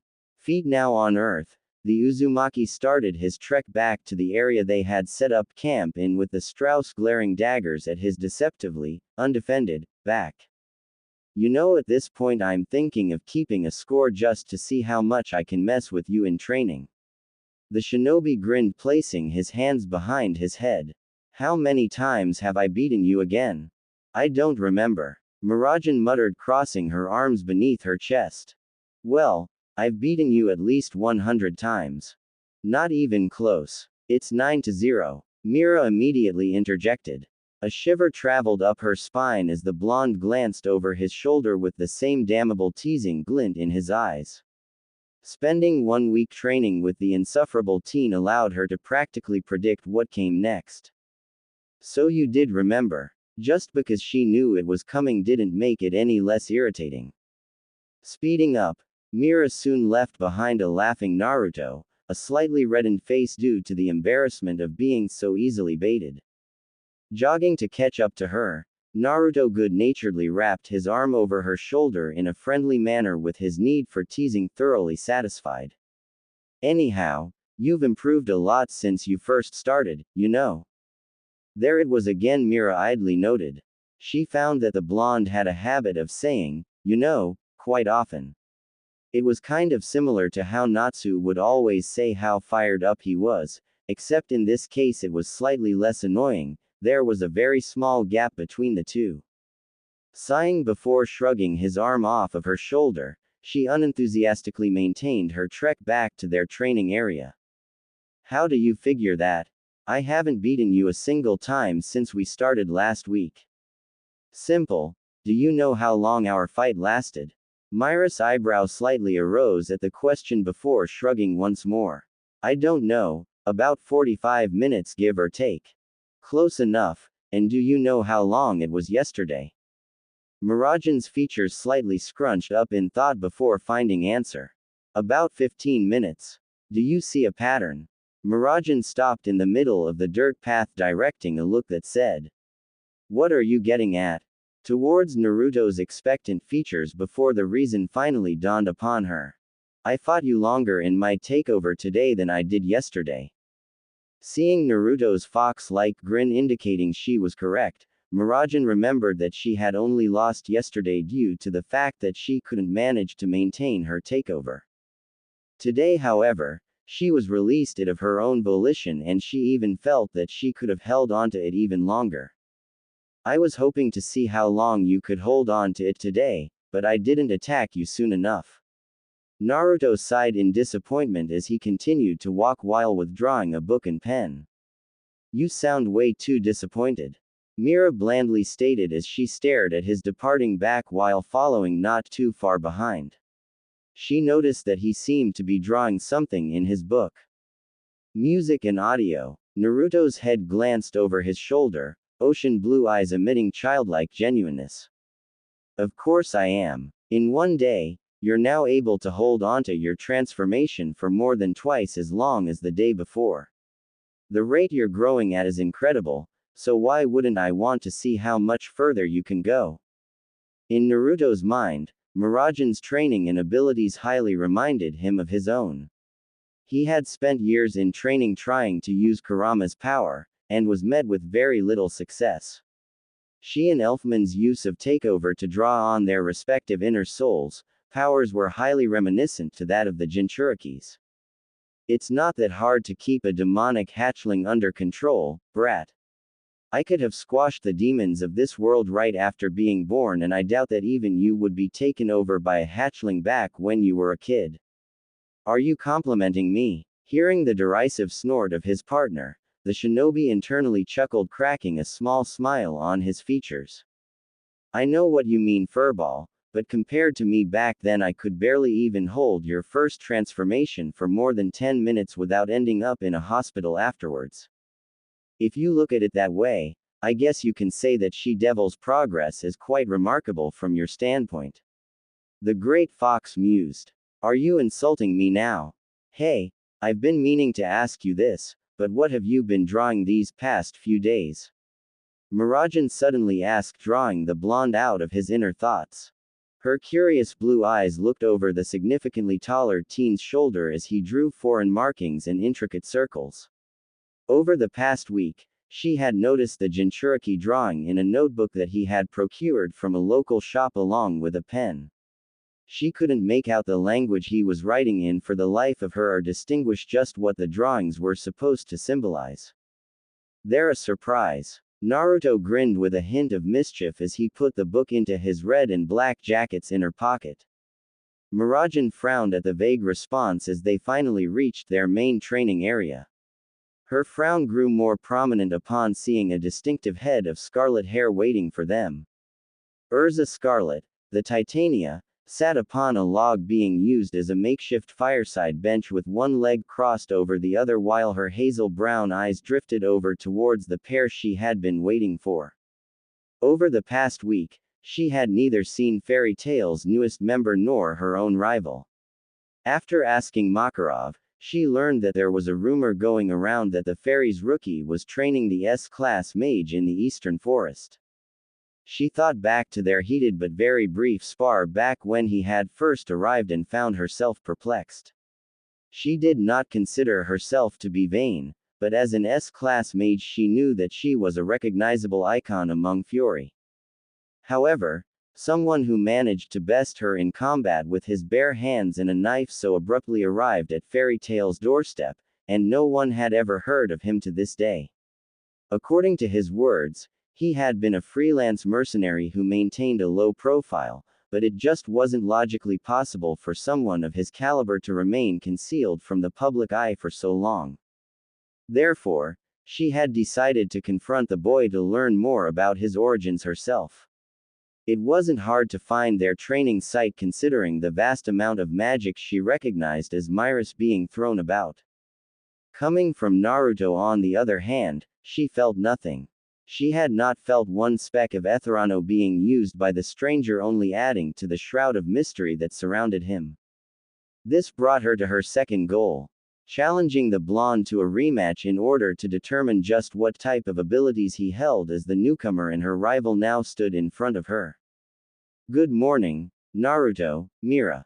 "Morning, Urza," was Naruto's cheerful and immediate reply as he sat down on the log across from her. "Morning, Methia, Urza." Mira had almost regressed to her usual way of greeting her rival, but managed to catch her slip before smiling innocently while sitting beside her sparring partner. Although she was given a slight glare from Urza, Mira huffed and looked away, refusing to acknowledge the irritating woman's presence. Following her rival's example, Urza redirected her attention towards the amused blonde who watched the exchange from up close before noticing Urza's rather intense stare. "So is there something I can help you with?" Revisiting memories from the previous week of Naruto's first arrival, Urza remembered their previous bout and its rather humiliating result. Coughing into her metal gloves, she placed her hands on her S, adopting an act of casual amiability and impassiveness. "Ehem, I had heard you were training in the forest from the master, and I wanted to join you as I feel that I can learn much from a fellow S-class." "S-class? What's an? No way." Naruto had intended to ask what she meant by fellow S-class, before he had been abruptly cut off by Mirajan. Urza's eyes narrowed into a considerable glare, Myris matching it with an equal amount of intensity. From Mirajan's position, she was improving by large amounts every day, and having another person, especially someone like Urza, would impede on her training. It's not like she felt very possessive of her partner. No, that definitely wasn't it. "I don't recall asking for your assistance, Mira. So I believe that is in your best interests to back away from the strongest female in the guild." If it were even possible, Mirajan's smile grew even sweeter as a darker aura wafted off of her, the amount of hostility and annoyance growing with each passing second. "And I don't seem to recall giving up that title to some 2-bit mage who managed to get lucky and squeak by the S-class exam," she replied just as evenly. "Shall we settle our accounts right here?" Both mages stood up from their seats before stepping away from the clearing's seating area and into the open battle section. Opposing auras of scarlet and violet clashed against one another, scaring away nearly all wildlife. Streams of lightning collided in between the two opposing glares as the suffocating atmosphere was practically electric. The third person, who had concluded these two mixed as well as oil and water, had been all but forgotten and uncomfortably made his presence known in the clearing with an uneasy smile. I'd rather not have you two fight right here." The shinobi's first mistake was thinking that he could stop a conflict between two diehard rivals. The second and biggest mistake was involving himself. Two sets of eyes snapped towards him, each intending to demand he butt out before they suddenly widened, coming to a similar conclusion. Materializing a coat of light around herself, Urza donned a black winged armor set and pointed the tip of her two-handed blade directly at Naruto's chest, giving a strange sense of déjà vu to the shinobi. "Very well, we will both battle against you as a way to end our conflict." "Wait, what?" Surrounded in a purple storm of magical power, Mirajan emerged, transformed into her Satan soul form, upraised hair, elongated claws, and a dangerous grin bundled all in one. "And the winner gets the right to train with you. Kurama. Little help here please. As the superior being, I will allow this challenge to satiate my boredom." "Really? What? I'll give you some tips if you're that scared. For example, dodge right now. Bastard fox. Naruto outwardly shouted, right as Mira and Urza both began their attack. The two S-class mages struck downwards with a fist and a sword, splitting the earth apart with dangerous force. The blonde dimension traveler nimbly avoided the conjoined attack on his person by leaping backwards while withdrawing his sketchbook from within his coat. Flipping to his most recent section of the book, he tore out a few pages right as he jumped over Urza's forward thrust. The dignified knight's step-in was so strong that it had taken her from nearly 10 feet away to directly in front of him with a blade ready to pierce through him. Oh, she's not bad, Kurama commented from within his cell. I'd estimate she'd be a top-tier samurai of the Iron Country. Naruto's facial features mirrored his inner displeasure as his body moved as if automatically. You're really enjoying this, aren't you? Urza's eyes widened as the shinobi, with the grace of a cat, jumped off of her sword like a springboard, using 2 feet to accurately land on the blade's hilt. Naruto flipped forwards over her head while in midair, where he was met by Miragen, whose fist was enveloped in a sphere of demonic energy. Flexing her clawed fingers, she did a large, sweeping slash that launched 5 wide claw-shaped waves of magic. Kurama devilishly grinned, revealing the rows of razor-sharp elongated fangs that could pierce through even the toughest metals with ease. Of course not. I'm just very interested in this world's magic. The White One's manipulation of it is also quite interesting. Not even bothering to hide his annoyance, the shinobi held out one of the pages he tore out in a defensive manner against the oncoming slashes of magic power. Diaresis, what's he thinking? There's no way a piece of paper can block my attack. Diaresis. Miragen's eyes momentarily widened as the words the ocean blue-eyed teen spoke moments ago rang in her mind. To her surprise and horror, a practically unnoticeable void the size of a pin needle began to draw in and absorb her attack, sucking in each individual magic claw until there was nothing left. A new symbol in black ink appeared on the piece of paper wielded by the eccentric ninja. Surprised? He asked as he landed safely on the ground, his insufferable grin annoying her greatly. Urza stared in awe at the seemingly normal piece of paper that somehow absorbed an attack that would have given even her some damage. She had never witnessed anything similar to that form of magic, believing it to be something akin to runes. The longer this battle progresses, the more uncertain I become of our combined chances. She thought, eyeing Miragen as the grip on her sword tightened. Miragen, however, remained indifferent, knowing that giving the blonde a reaction would only fuel his amusement. The boy trumped even her as a sadist when it came to teasing.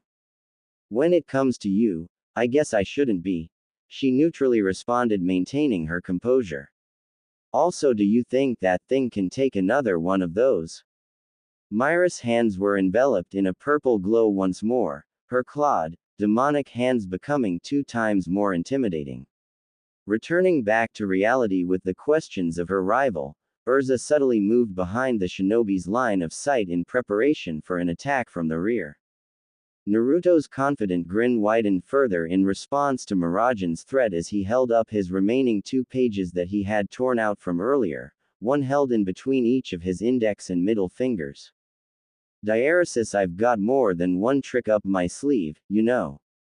If I were you, I'd be more worried at the fact that a total newbie is managing to school his seniors in their own areas of expertise. Quote. The clearing became dead silent.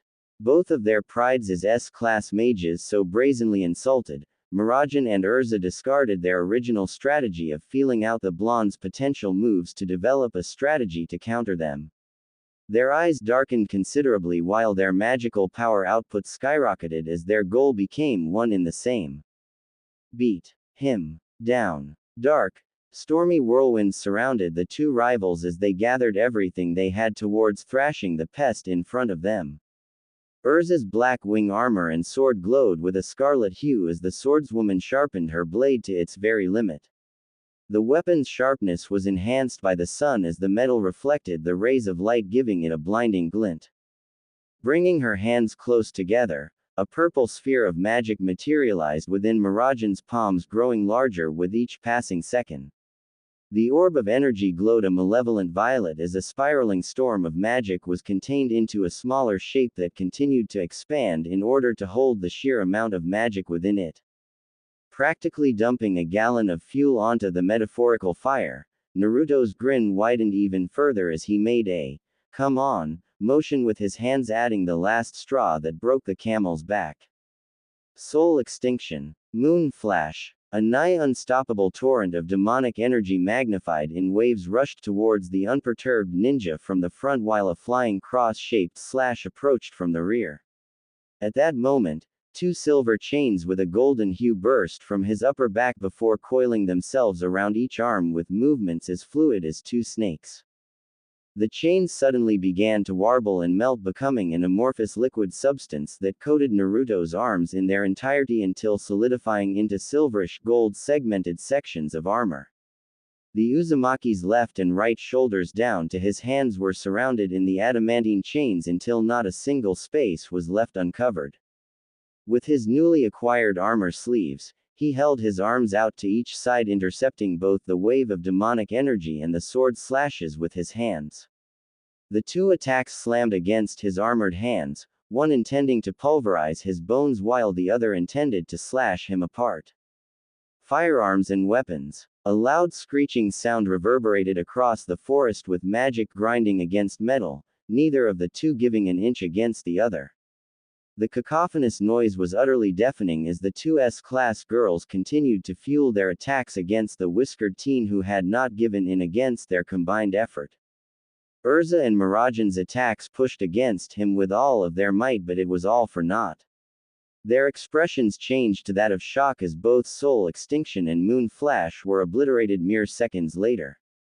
As the smoke cleared, Naruto's hands surrounded in chains were clenched, indicating that he had crushed both of the attacks with seemingly minimal effort. For Mirajan, this was the first time that she had witnessed Naruto using the chains for something other than chasing and capturing enemies. She glared at the whiskered teen whose metal-covered hands remained only slightly burnt from her strongest attack. For Urza, this was the introduction of something completely new. In their initial spar, the blonde had wielded a small knife whose material managed to cut through her steel swords like butter. She first believed that he had concealed the weapon in his sleeve, but that did not appear to be the case now.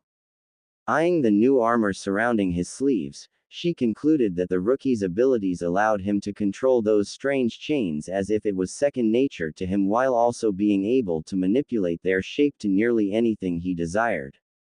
Taking advantage of their flabbergasted state of mind, dozens of chains burst from the ground beneath the S-class mages, seizing their legs, hands, waist, and even neck for good measure.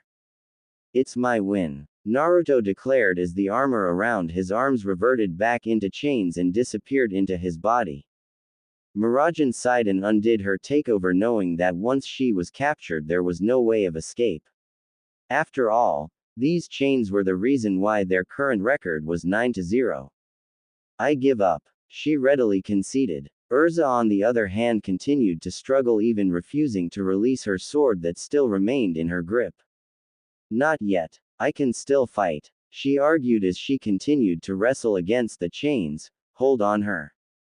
As the chains set Mirajan down, the S-class mage rubbed her wrists before staring at her rival's current position.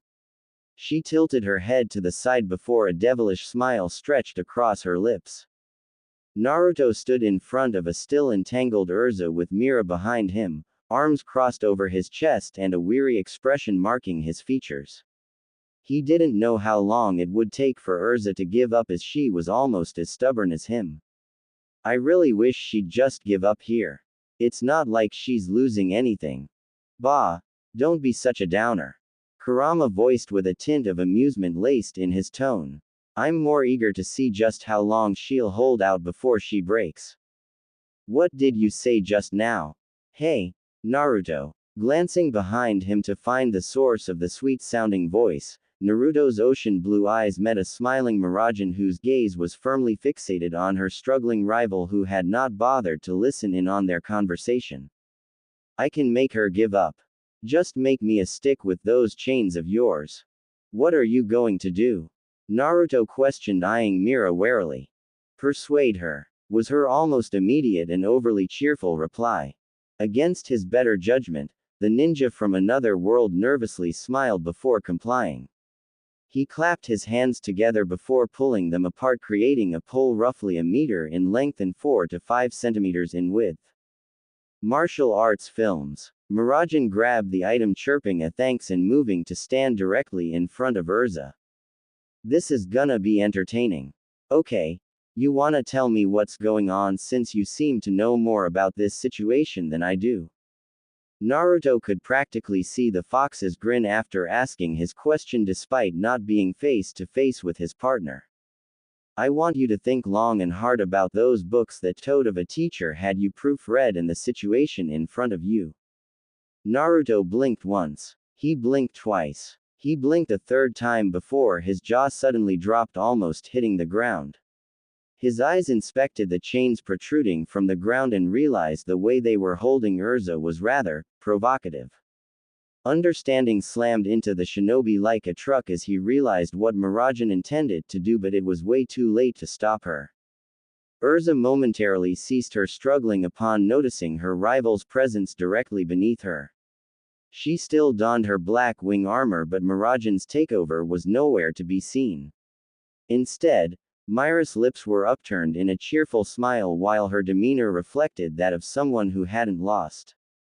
It looks like I am the victor through forfeit, Urza confidently stated, smirking victoriously in the face of her rival. Rather than get offended or annoyed by her declaration, Myra's smile only grew. Actually, you haven't actually won, as the bet was to see who could beat Naruto. Besides, if anything, you're the loser here. Urza's expression shifted to that of confusion before she suddenly gasped when she felt something touch her. Her hazel brown eyes followed the source to a rod currently being held by Mira, who had pushed the chains wrapped around her legs considerably higher. The constrictions previously securing her at the middle of her legs had been pushed upwards much too close to her lower half. The knight could feel the cold metal dig into her flesh as her face began to burn brightly. What do you think you're doing, you harlot? With one hand adjusting the positions of the chains, Mirajan bit down on the index of her other while her eyes grew half-lidded. Harlot. That's quite rude. If anything, that name suits you a lot more. What did you say? Mirajan returned Urza's previously confident smirk with one of her own as Urza felt chills run down her spine seeing the gleam in her sapphire orbs. The rod traveled higher and higher along the side of her leg as Urza felt her composure begin to waver. After all, I bet you read about this situation all the time in those books of yours. And just like that, all color left Urza's face while her voice grew hoarse. Why you know about my books. Mirajan stepped even closer to the scarlet-haired warrior, their bodies practically pressed together, and brought her mouth directly next to her ear. Of course I know. I've had dirt on you for ages, Urza. Urza felt her face burn like never before as her cheeks grew redder with each passing second. Myra's hand softly caressed her cheek before sliding downwards, trailing down the nape of her neck towards the silver-edged plate that covered very little. I won't tell anyone as long as you admit that you lost. Mirajan continued to almost lovingly whisper. And if you admit that I'm the strongest woman in the guild. And never. Urza defiantly answered, shuddering under Myra's touch. Then, Myra's sweet smile became even more excited as the snow-haired girl practically pressed the rod to Urza's crotch. You leave me no choice. Before it could escalate any further, both the chains and rod being used by Mira and Urza vanished. With nothing constraining her anymore, Urza suddenly yelped as she toppled over onto an equally surprised Mirajan. The Titania's face was pressed directly into her rival's chest while Mirajan lied on her back with her rival on top. She lifted her head up to look behind her while still on the ground and frowned in annoyance at the upside-down blonde. What the hell, Naruto? I was finally about to chase her away. She noticed a distinct dust of red on Naruto's whiskered cheeks as he stared disapprovingly with his arms crossed over his chest. Listen, although you seem to be having a blast molesting Urza. Naruto trailed off, eyeing Urza's utterly embarrassed disposition as she hurriedly climbed back to her feet while regaining a very large distance away from the woman. I'd really rather not be an accomplice to. Ho. Mirajan teasingly grinned, leaning on her side while resting her cheek in the palm of her hand, fully knowing that the tables had turned. Then why didn't you stop me sooner, pervy-sensei? Naruto let out a cry of pain as he felt a metaphorical lightning bolt pierce through his heart. He clasped the left side of his chest at getting called out before sputtering back a response. Oh please. I was shocked. Okay. It's not every day you see a girl do that kind of stuff to another girl, you know. The image of Mirajan lewdly touching Urza seemed like a scene straight out of the Ika Ika series his late godfather was infamous for. Not many knew that Naruto had been responsible for reading over the entirety of Jiraiya's work, making sure there were no grammatical errors. After all, the pervert had forced him to do so, stating it was a form of payment for the trip. After reading through all 3 Ika Ika installments, the Jinchuriki could safely say his late teacher had planted the seeds of a closet pervert and corrupted him. Besides, you guys are so unfair, challenging me when I don't get anything in return at all. Since I won, I want you guys to answer some questions I've had for a while, deal? Mirajan burst into a fit of laughter as she hugged the sides of her black tank top before standing back to her feet. Whatever you say, pervy-sensei. Damn it. I'm not Ero Sennin. I'm not that guy. I'm not. Naruto internally cried. Keep telling yourself that, pervy-sensei. Feeling heavy-hearted at the fact he had been branded with the same pet name as his godfather, Naruto decided to move things along and learn more about Fury. I've been wondering this for a while since Urza said it multiple times. Naruto began drawing the aforementioned scarlet-haired girl's attention. But what is an S-class mage? You guys keep calling me that. Mirajan and Urza both owlishly blinked, giving each other estranged glances before redirecting their focus on Naruto. Diaresis, you don't know what an S-class mage is? Mirajan tentatively asked. The shinobi shook his head in a negatory manner. Diaresis, but aren't you an S-class mage? Urza confusedly questioned. Diaresis again? What is that? Diaresis. Naruto's sweat dropped. Mira and Urza both felt chills, realizing that Naruto wasn't kidding. An S-class mage is a title given to only the strongest wizards. Urza began, starting with a brief description. Strength, intellect, dexterity, and even luck are all merits that are judged during Fairy Tail's S-class promotion trials. Seeing Naruto's confusion, Mirajan decided to expound on Urza's summary. Every year, the master chooses a group of candidates to participate in the S-class promotion exams that take place on the guild's island, Tenryjima. Naruto let out an ah of understanding as he started to realize just how similar Fury was to his old world. In other words, these promotion trials are like our Chunin exams. In addition to prestige, S-class wizards are also granted the privilege of undertaking S-class requests that give greater rewards than normal jobs, but they are far more dangerous. Urza spoke, resuming her explanation. So does that mean S-class is the highest rank there is? The silver and scarlet-haired wizards exchanged a look with one another before shaking their heads. Diaresis, although it's not really a rank open to everyone, there is one last rank that only the greatest wizards on the continent can reach. Urza responded. Diaresis, the 10 Wizard Saints, is an organization of the 10 strongest wizards in Fury, and they even hold some influence over the country's political matters. Diaresis. Diaresis, the top 10 strongest wizards on the continent, huh? The shinobi murmured to himself. Diaresis Master Makarov is also one of the 10 Wizard Saints. Diaresis. Mirajan added. Diaresis also, I've been meaning to ask this, but where exactly did you come from, Naruto? I thought someone like you would have already become S-class by now. Diaresis. Urza nodded in her head in agreement, directing a questioning gaze towards the blonde in question. The Uzumaki uneasily smiled, shifting nervously in the face of two rather intense stares. Diaresis, well, where I come from we do have ranks like you guys, but we just called them different things, you know. Diaresis. The two rivals' unsettled expressions eased up a bit upon hearing the whiskered boy's explanation, concluding that there were some remote regions that did have different standards than Fury. Only differences are, exams basically tell you to kill everyone or somehow survive until the end to pass. So what rank were you then? Naruto blinked at the sudden question, turning to Mira, who had asked the question. What rank did you formerly possess? Urza asked, repeating the question. Surely you were of high rankings.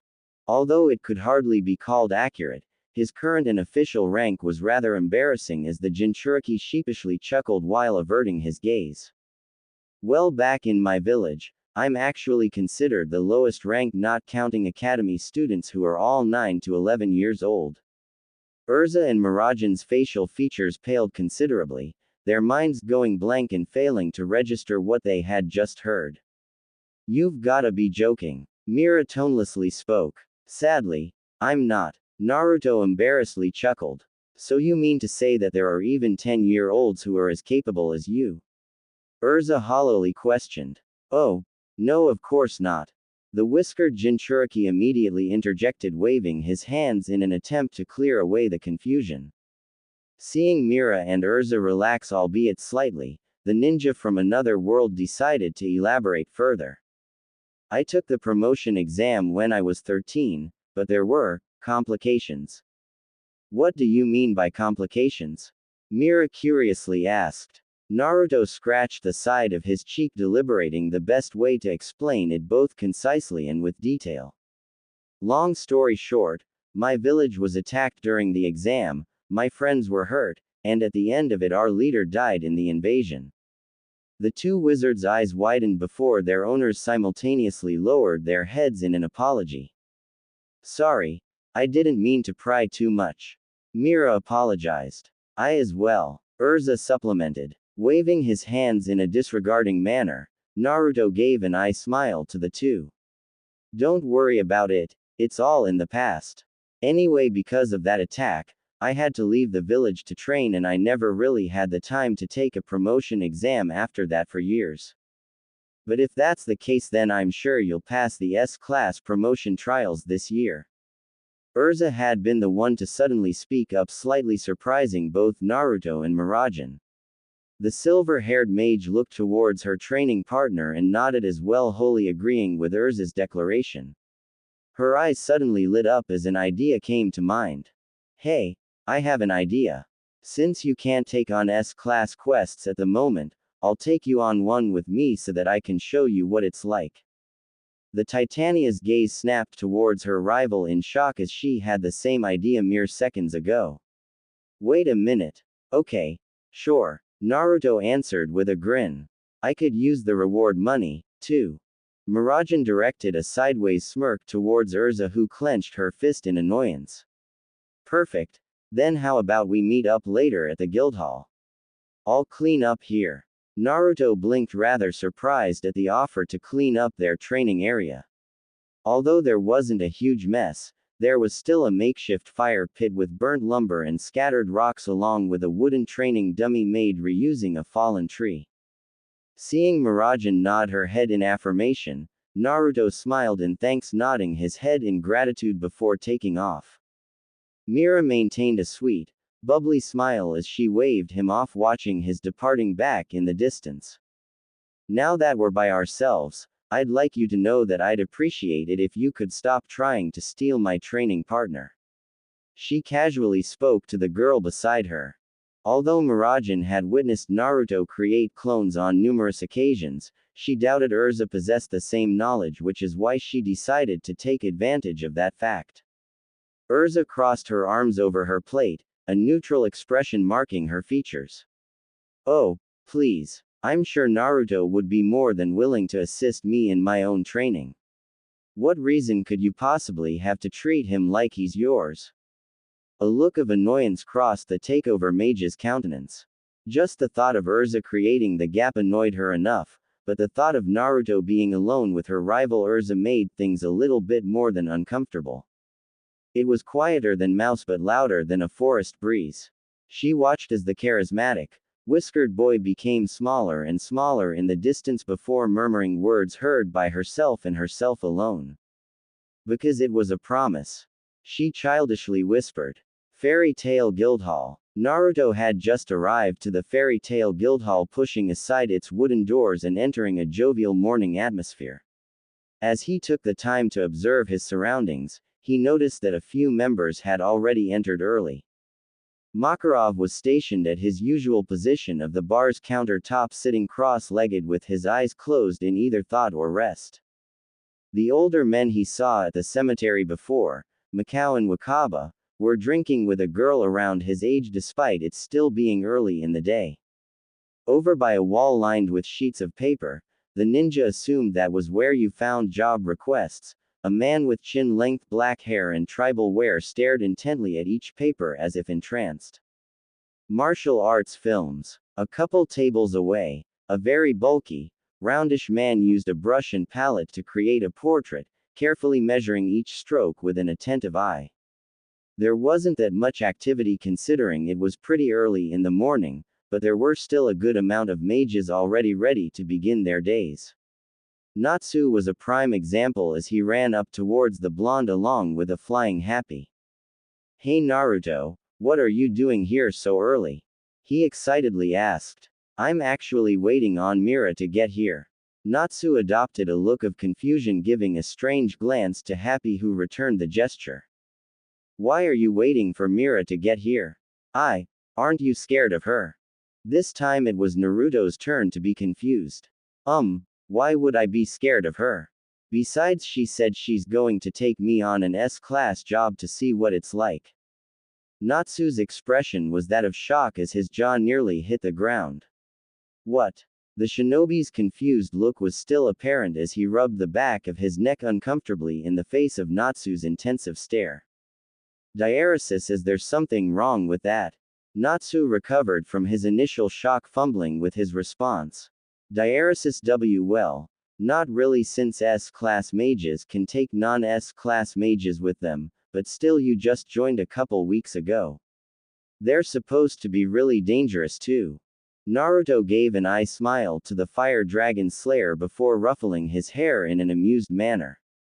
Diaresis, don't worry about it. I'm plenty strong. Diaresis, relax, Flamebrain. Diaresis Gray spoke up, entering their conversation as he walked through the entrance's doors. The Ice Make Wizard's attitude was as cool as always. In a way, it reminded the whiskered teen of how his former friend could have turned out if it weren't for the massacre of his family. Natsu's mood immediately soured with the exhibitionist's arrival, while Naruto and Happy gave a small wave to the composed mage. Welcome back, Gray. Happy greeted with his paw in the air. The ice wizard gave a nod towards the flying feline before returning back to his original thought. Diaresis, there aren't any members of our guild who can't take care of themselves. Diaresis Gray stated as if it were fact. His navy blue eyes stared directly into Natsu's onyx ones. Besides, I'm sure Mira knows what she's doing. Haven't you noticed how much she's changed since she started practicing again with Naruto? Naruto's eyebrow slightly rose at that. Wait, how did he know? Oh right, Urza. Natsu grumbled and, I guess, to himself, knowing his rival held a pretty strong argument. But still, be careful, Naruto. The Dimension Traveler grinned reassuringly, projecting an air of genuineness. Relax, I can take care of anything this job throws at me. Oh, I'm not talking about the job. Natsu replied, shivering slightly. I'm talking about Mira. Mira. Natsu nodded, his facial expression reliving a past trauma of sorts, reflecting nothing but fear as his arms and legs trembled. When I was younger, she told me that if I wasn't careful around her, she'd cook me up and eat me. A bead of sweat rolled down the back of Naruto's head, realizing Mira must have scarred the poor boy a lot when he was younger. Natsu, I'm sure that's not true. He deadpanned. She actually said she would eat him raw like a fish. Happy enthusiastically supplied. At that moment, the Dragon Slayer and his partner both felt a dainty hand grab onto their skulls with a vice grip as they each felt a shiver travel up their spines. Natsu. Happy. An unmistakable voice sang out from behind them as the two culprits squeaked in fear. Are you two spreading rumors about me? Naruto watched on, eyes full of pity for the fire wizard and his blue companion. He slightly sweat-dropped seeing Gray subtly move behind him as if to use him as a shield against Mira. At least he's good at using his head. And no, of course we weren't. Natsu hurriedly responded, his petrified gaze snapping towards his partner. Right, Happy. The blue cat answered, eyes wide with fear and panic. Miragen loosened her hold on their heads, allowing them to escape and scramble away. The infamous pair burst past Team Shadowgear as they entered their guild hall, running as far away as possible. While Gray took the opportunity to slink away and the shinobi watched the duo's retreating backs, Miragen dusted off her hands before spinning on her heel to head up to Fairy Tail's second floor. After Naruto had left, she had made a quick stop by her home to change into a better set of clothing that could be worn on missions. Although her form-fitting tank top and shorts were easy to move in an ideal or for fighting, they weren't very presentable when taking on jobs. Her current attire consisted of a loose-fitting pair of jeans and a comfortable navy blue t-shirt that hugged her form nicely. I'll go grab a job, so just wait here. She received a nod and a thumbs up from her tag along as she strode over towards the staircase leading upwards. Before she could climb the first step, the takeover mage heard the intentional cough of Makarov behind her. The silver-haired teen glanced over her shoulder to meet Makarov's worried gaze that watched over her intently. You don't need to say anything, master. I'll be fine. She softly smiled. Makarov's concerned expression remained but eased slightly, seeing the confident light return to his precious child's eyes. Miragen ascended up the revered staircase that only a select few had the right of climbing. Every time she took a step, she remembered a different trial that she had to face and overcome during her promotions exam.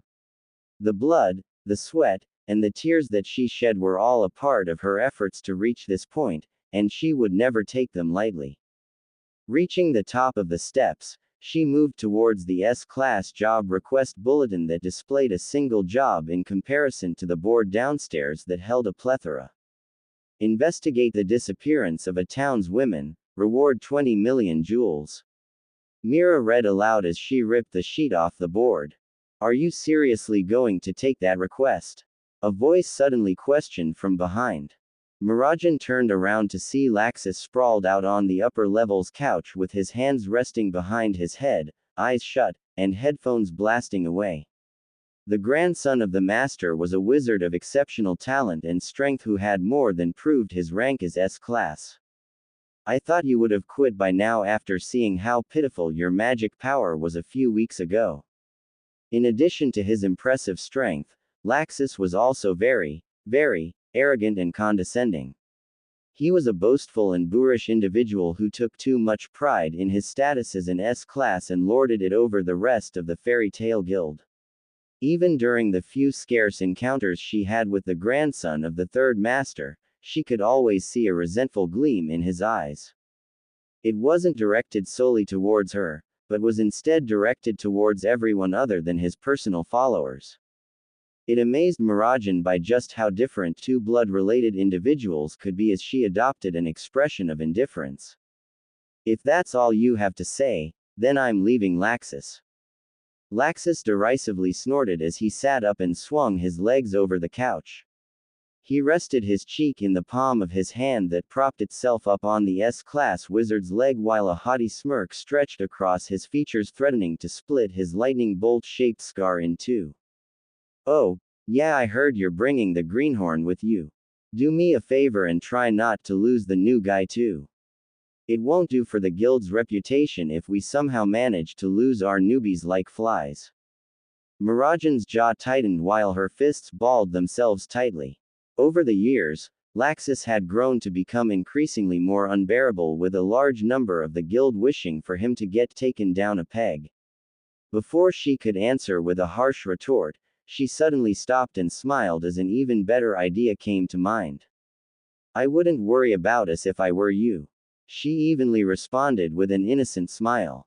"I'd be more worried about your precious S-class reputation, because I'd bet a good amount of jewels that Naruto far surpasses you." Her provocation earned a strong rise out of the Drayar as a dark undertone reflected itself within his coal-black eyes. The hairs on the back of his neck began to rise while a few sparks of electricity burst off his body. "Diaresis, are you saying some rookie who joined less than a month ago could beat me?" "Diaresis?" he dangerously questioned. Myra's demure smile only furthered as she walked back towards the steps to the lower floor. Her hands were clasped behind her back while her posture was of picturesque blamelessness. With a glance over her shoulder, she hammered in the final nail. "Diaresis, oh, would you look at that? You actually can hear other people over the sound of your own voice." "Diaresis." Mirajan didn't bother to turn around as she descended back down, as she could practically feel Laxus seething and glaring holes into her back. A small, almost invisible frown marred her lips as the conceited S-class wizards grated on her psyche. Was she really ready for this? While she didn't doubt Naruto could handle himself, she also felt fear, as she knew firsthand just how fast S-class jobs could take a turn for the worst. When she reached the bottom of the stairs, she found her training partner waiting for her nearby, talking to the guild's infamous heavy drinker, Kana. "Diaresis, come on. Just take one sip. Don't be such a stick in the mud." "Diaresis," she loudly bemoaned, practically shoving a mug of alcohol into the shinobi's face. Mirajan sighed to herself, already used to Kana's antics of intoxicating new members just to test whether they stood on the same abnormal alcohol tolerance level as the card mage. Naruto initially had come to the bar to strike up a conversation with Makarov before being intercepted by Kana, who had stopped him to Diaresis offer Diaresis a drink. "Diaresis, Kana, I'm fine really," he replied with a bead of sweat rolling down the back of his head. A mischievous glint gleamed in her amber eyes while a drunken blush adorned her nose and cheeks. "Diaresis, ho hick. What's the matter? Hick. Ya chicken." "Diaresis." Kana slung an arm over the ocean-eyed teen's neck, and in her inebriated state she yanked his face much closer to her barely concealed cleavage. Naruto, face lightly burning red yet composed, internally lamented over the fact that he did not have much experience dealing with drunks. Sure, there was his former teacher, but a good punch to the face usually sobered him up. Unfortunately, the shinobi doubted such a method would be accepted here, especially with someone like Kana. Thankfully, Mirajan came to his rescue as she appeared by his side and tugged him away while directing a frown towards Kana as she departed. Kana's hazy gaze thickened, gaining a sultry undertone to it with a hint of jealousy. "Ho, you sure are bold, Mira hick. Already making the newbie yours to play with hick." She drunkenly slurred aloud as the duo was no longer within earshot and already out the guild's front doors. The card mage's boozy eyes eventually wandered back towards her empty cup, noting it was empty. "Someone refill my damn cup already." Train ride to Marigold Town. Despite having observed the scenery once on his way into Magnolia, Naruto still found himself in awe at just how beautiful the passing landscape truly was. Clean rivers flowed alongside the train into wide lakes, verdant hills and forests dotted the mountainside, providing homes for hundreds of creatures. It was a land unmarred by conflict. Vivid images of the war-torn battlefields, barren wastelands, and destroyed coastlines were still fresh on the young ninja's mind as he shook his head to clear away the nightmarish days. Sitting across from him, Mirajan occasionally snuck glances towards the blonde, who went back to drawing in his pocketbook. The Uzumaki had not asked any questions regarding their mission and had been told only the basic info she had given him before they left. It made her rather anxious as she wondered if the whiskered boy was also nervous. She talked big in front of Laxus since she knew it would annoy the lightning wizard, but she truthfully had no idea whether or not Naruto could handle an S-class job. Sure, he was undefeated in their training matches and had even beaten both her and Urza at the same time, but an S-class job was the real deal. Mira gave him a small, nervous glance once more, except this time she found his inquisitive stare being returned right back at her. Laxus's words rang out once more, striking the bell of unease within her chest. "What's the matter? You've been anxious since we left?" Naruto curiously asked. Although he wasn't as nearly skilled at detecting emotions without using Kurama's chakra mode, the shinobi could still tell that there was something bothering Miragen, given by the number of nervous movements she kept making along with the number of times she kept glancing at him when she thought he didn't notice. Slightly unsettled at being unexpectedly caught, the eldest Strauss tried to play off her worries as figments of her companion's imagination. "I was just a bit surprised is all," she explained, shifting her sights towards the window. "I mean, aren't you nervous about the job? You haven't asked anything about it." "Not really," he answered, his hand fluidly moving the pencil along the pocketbook.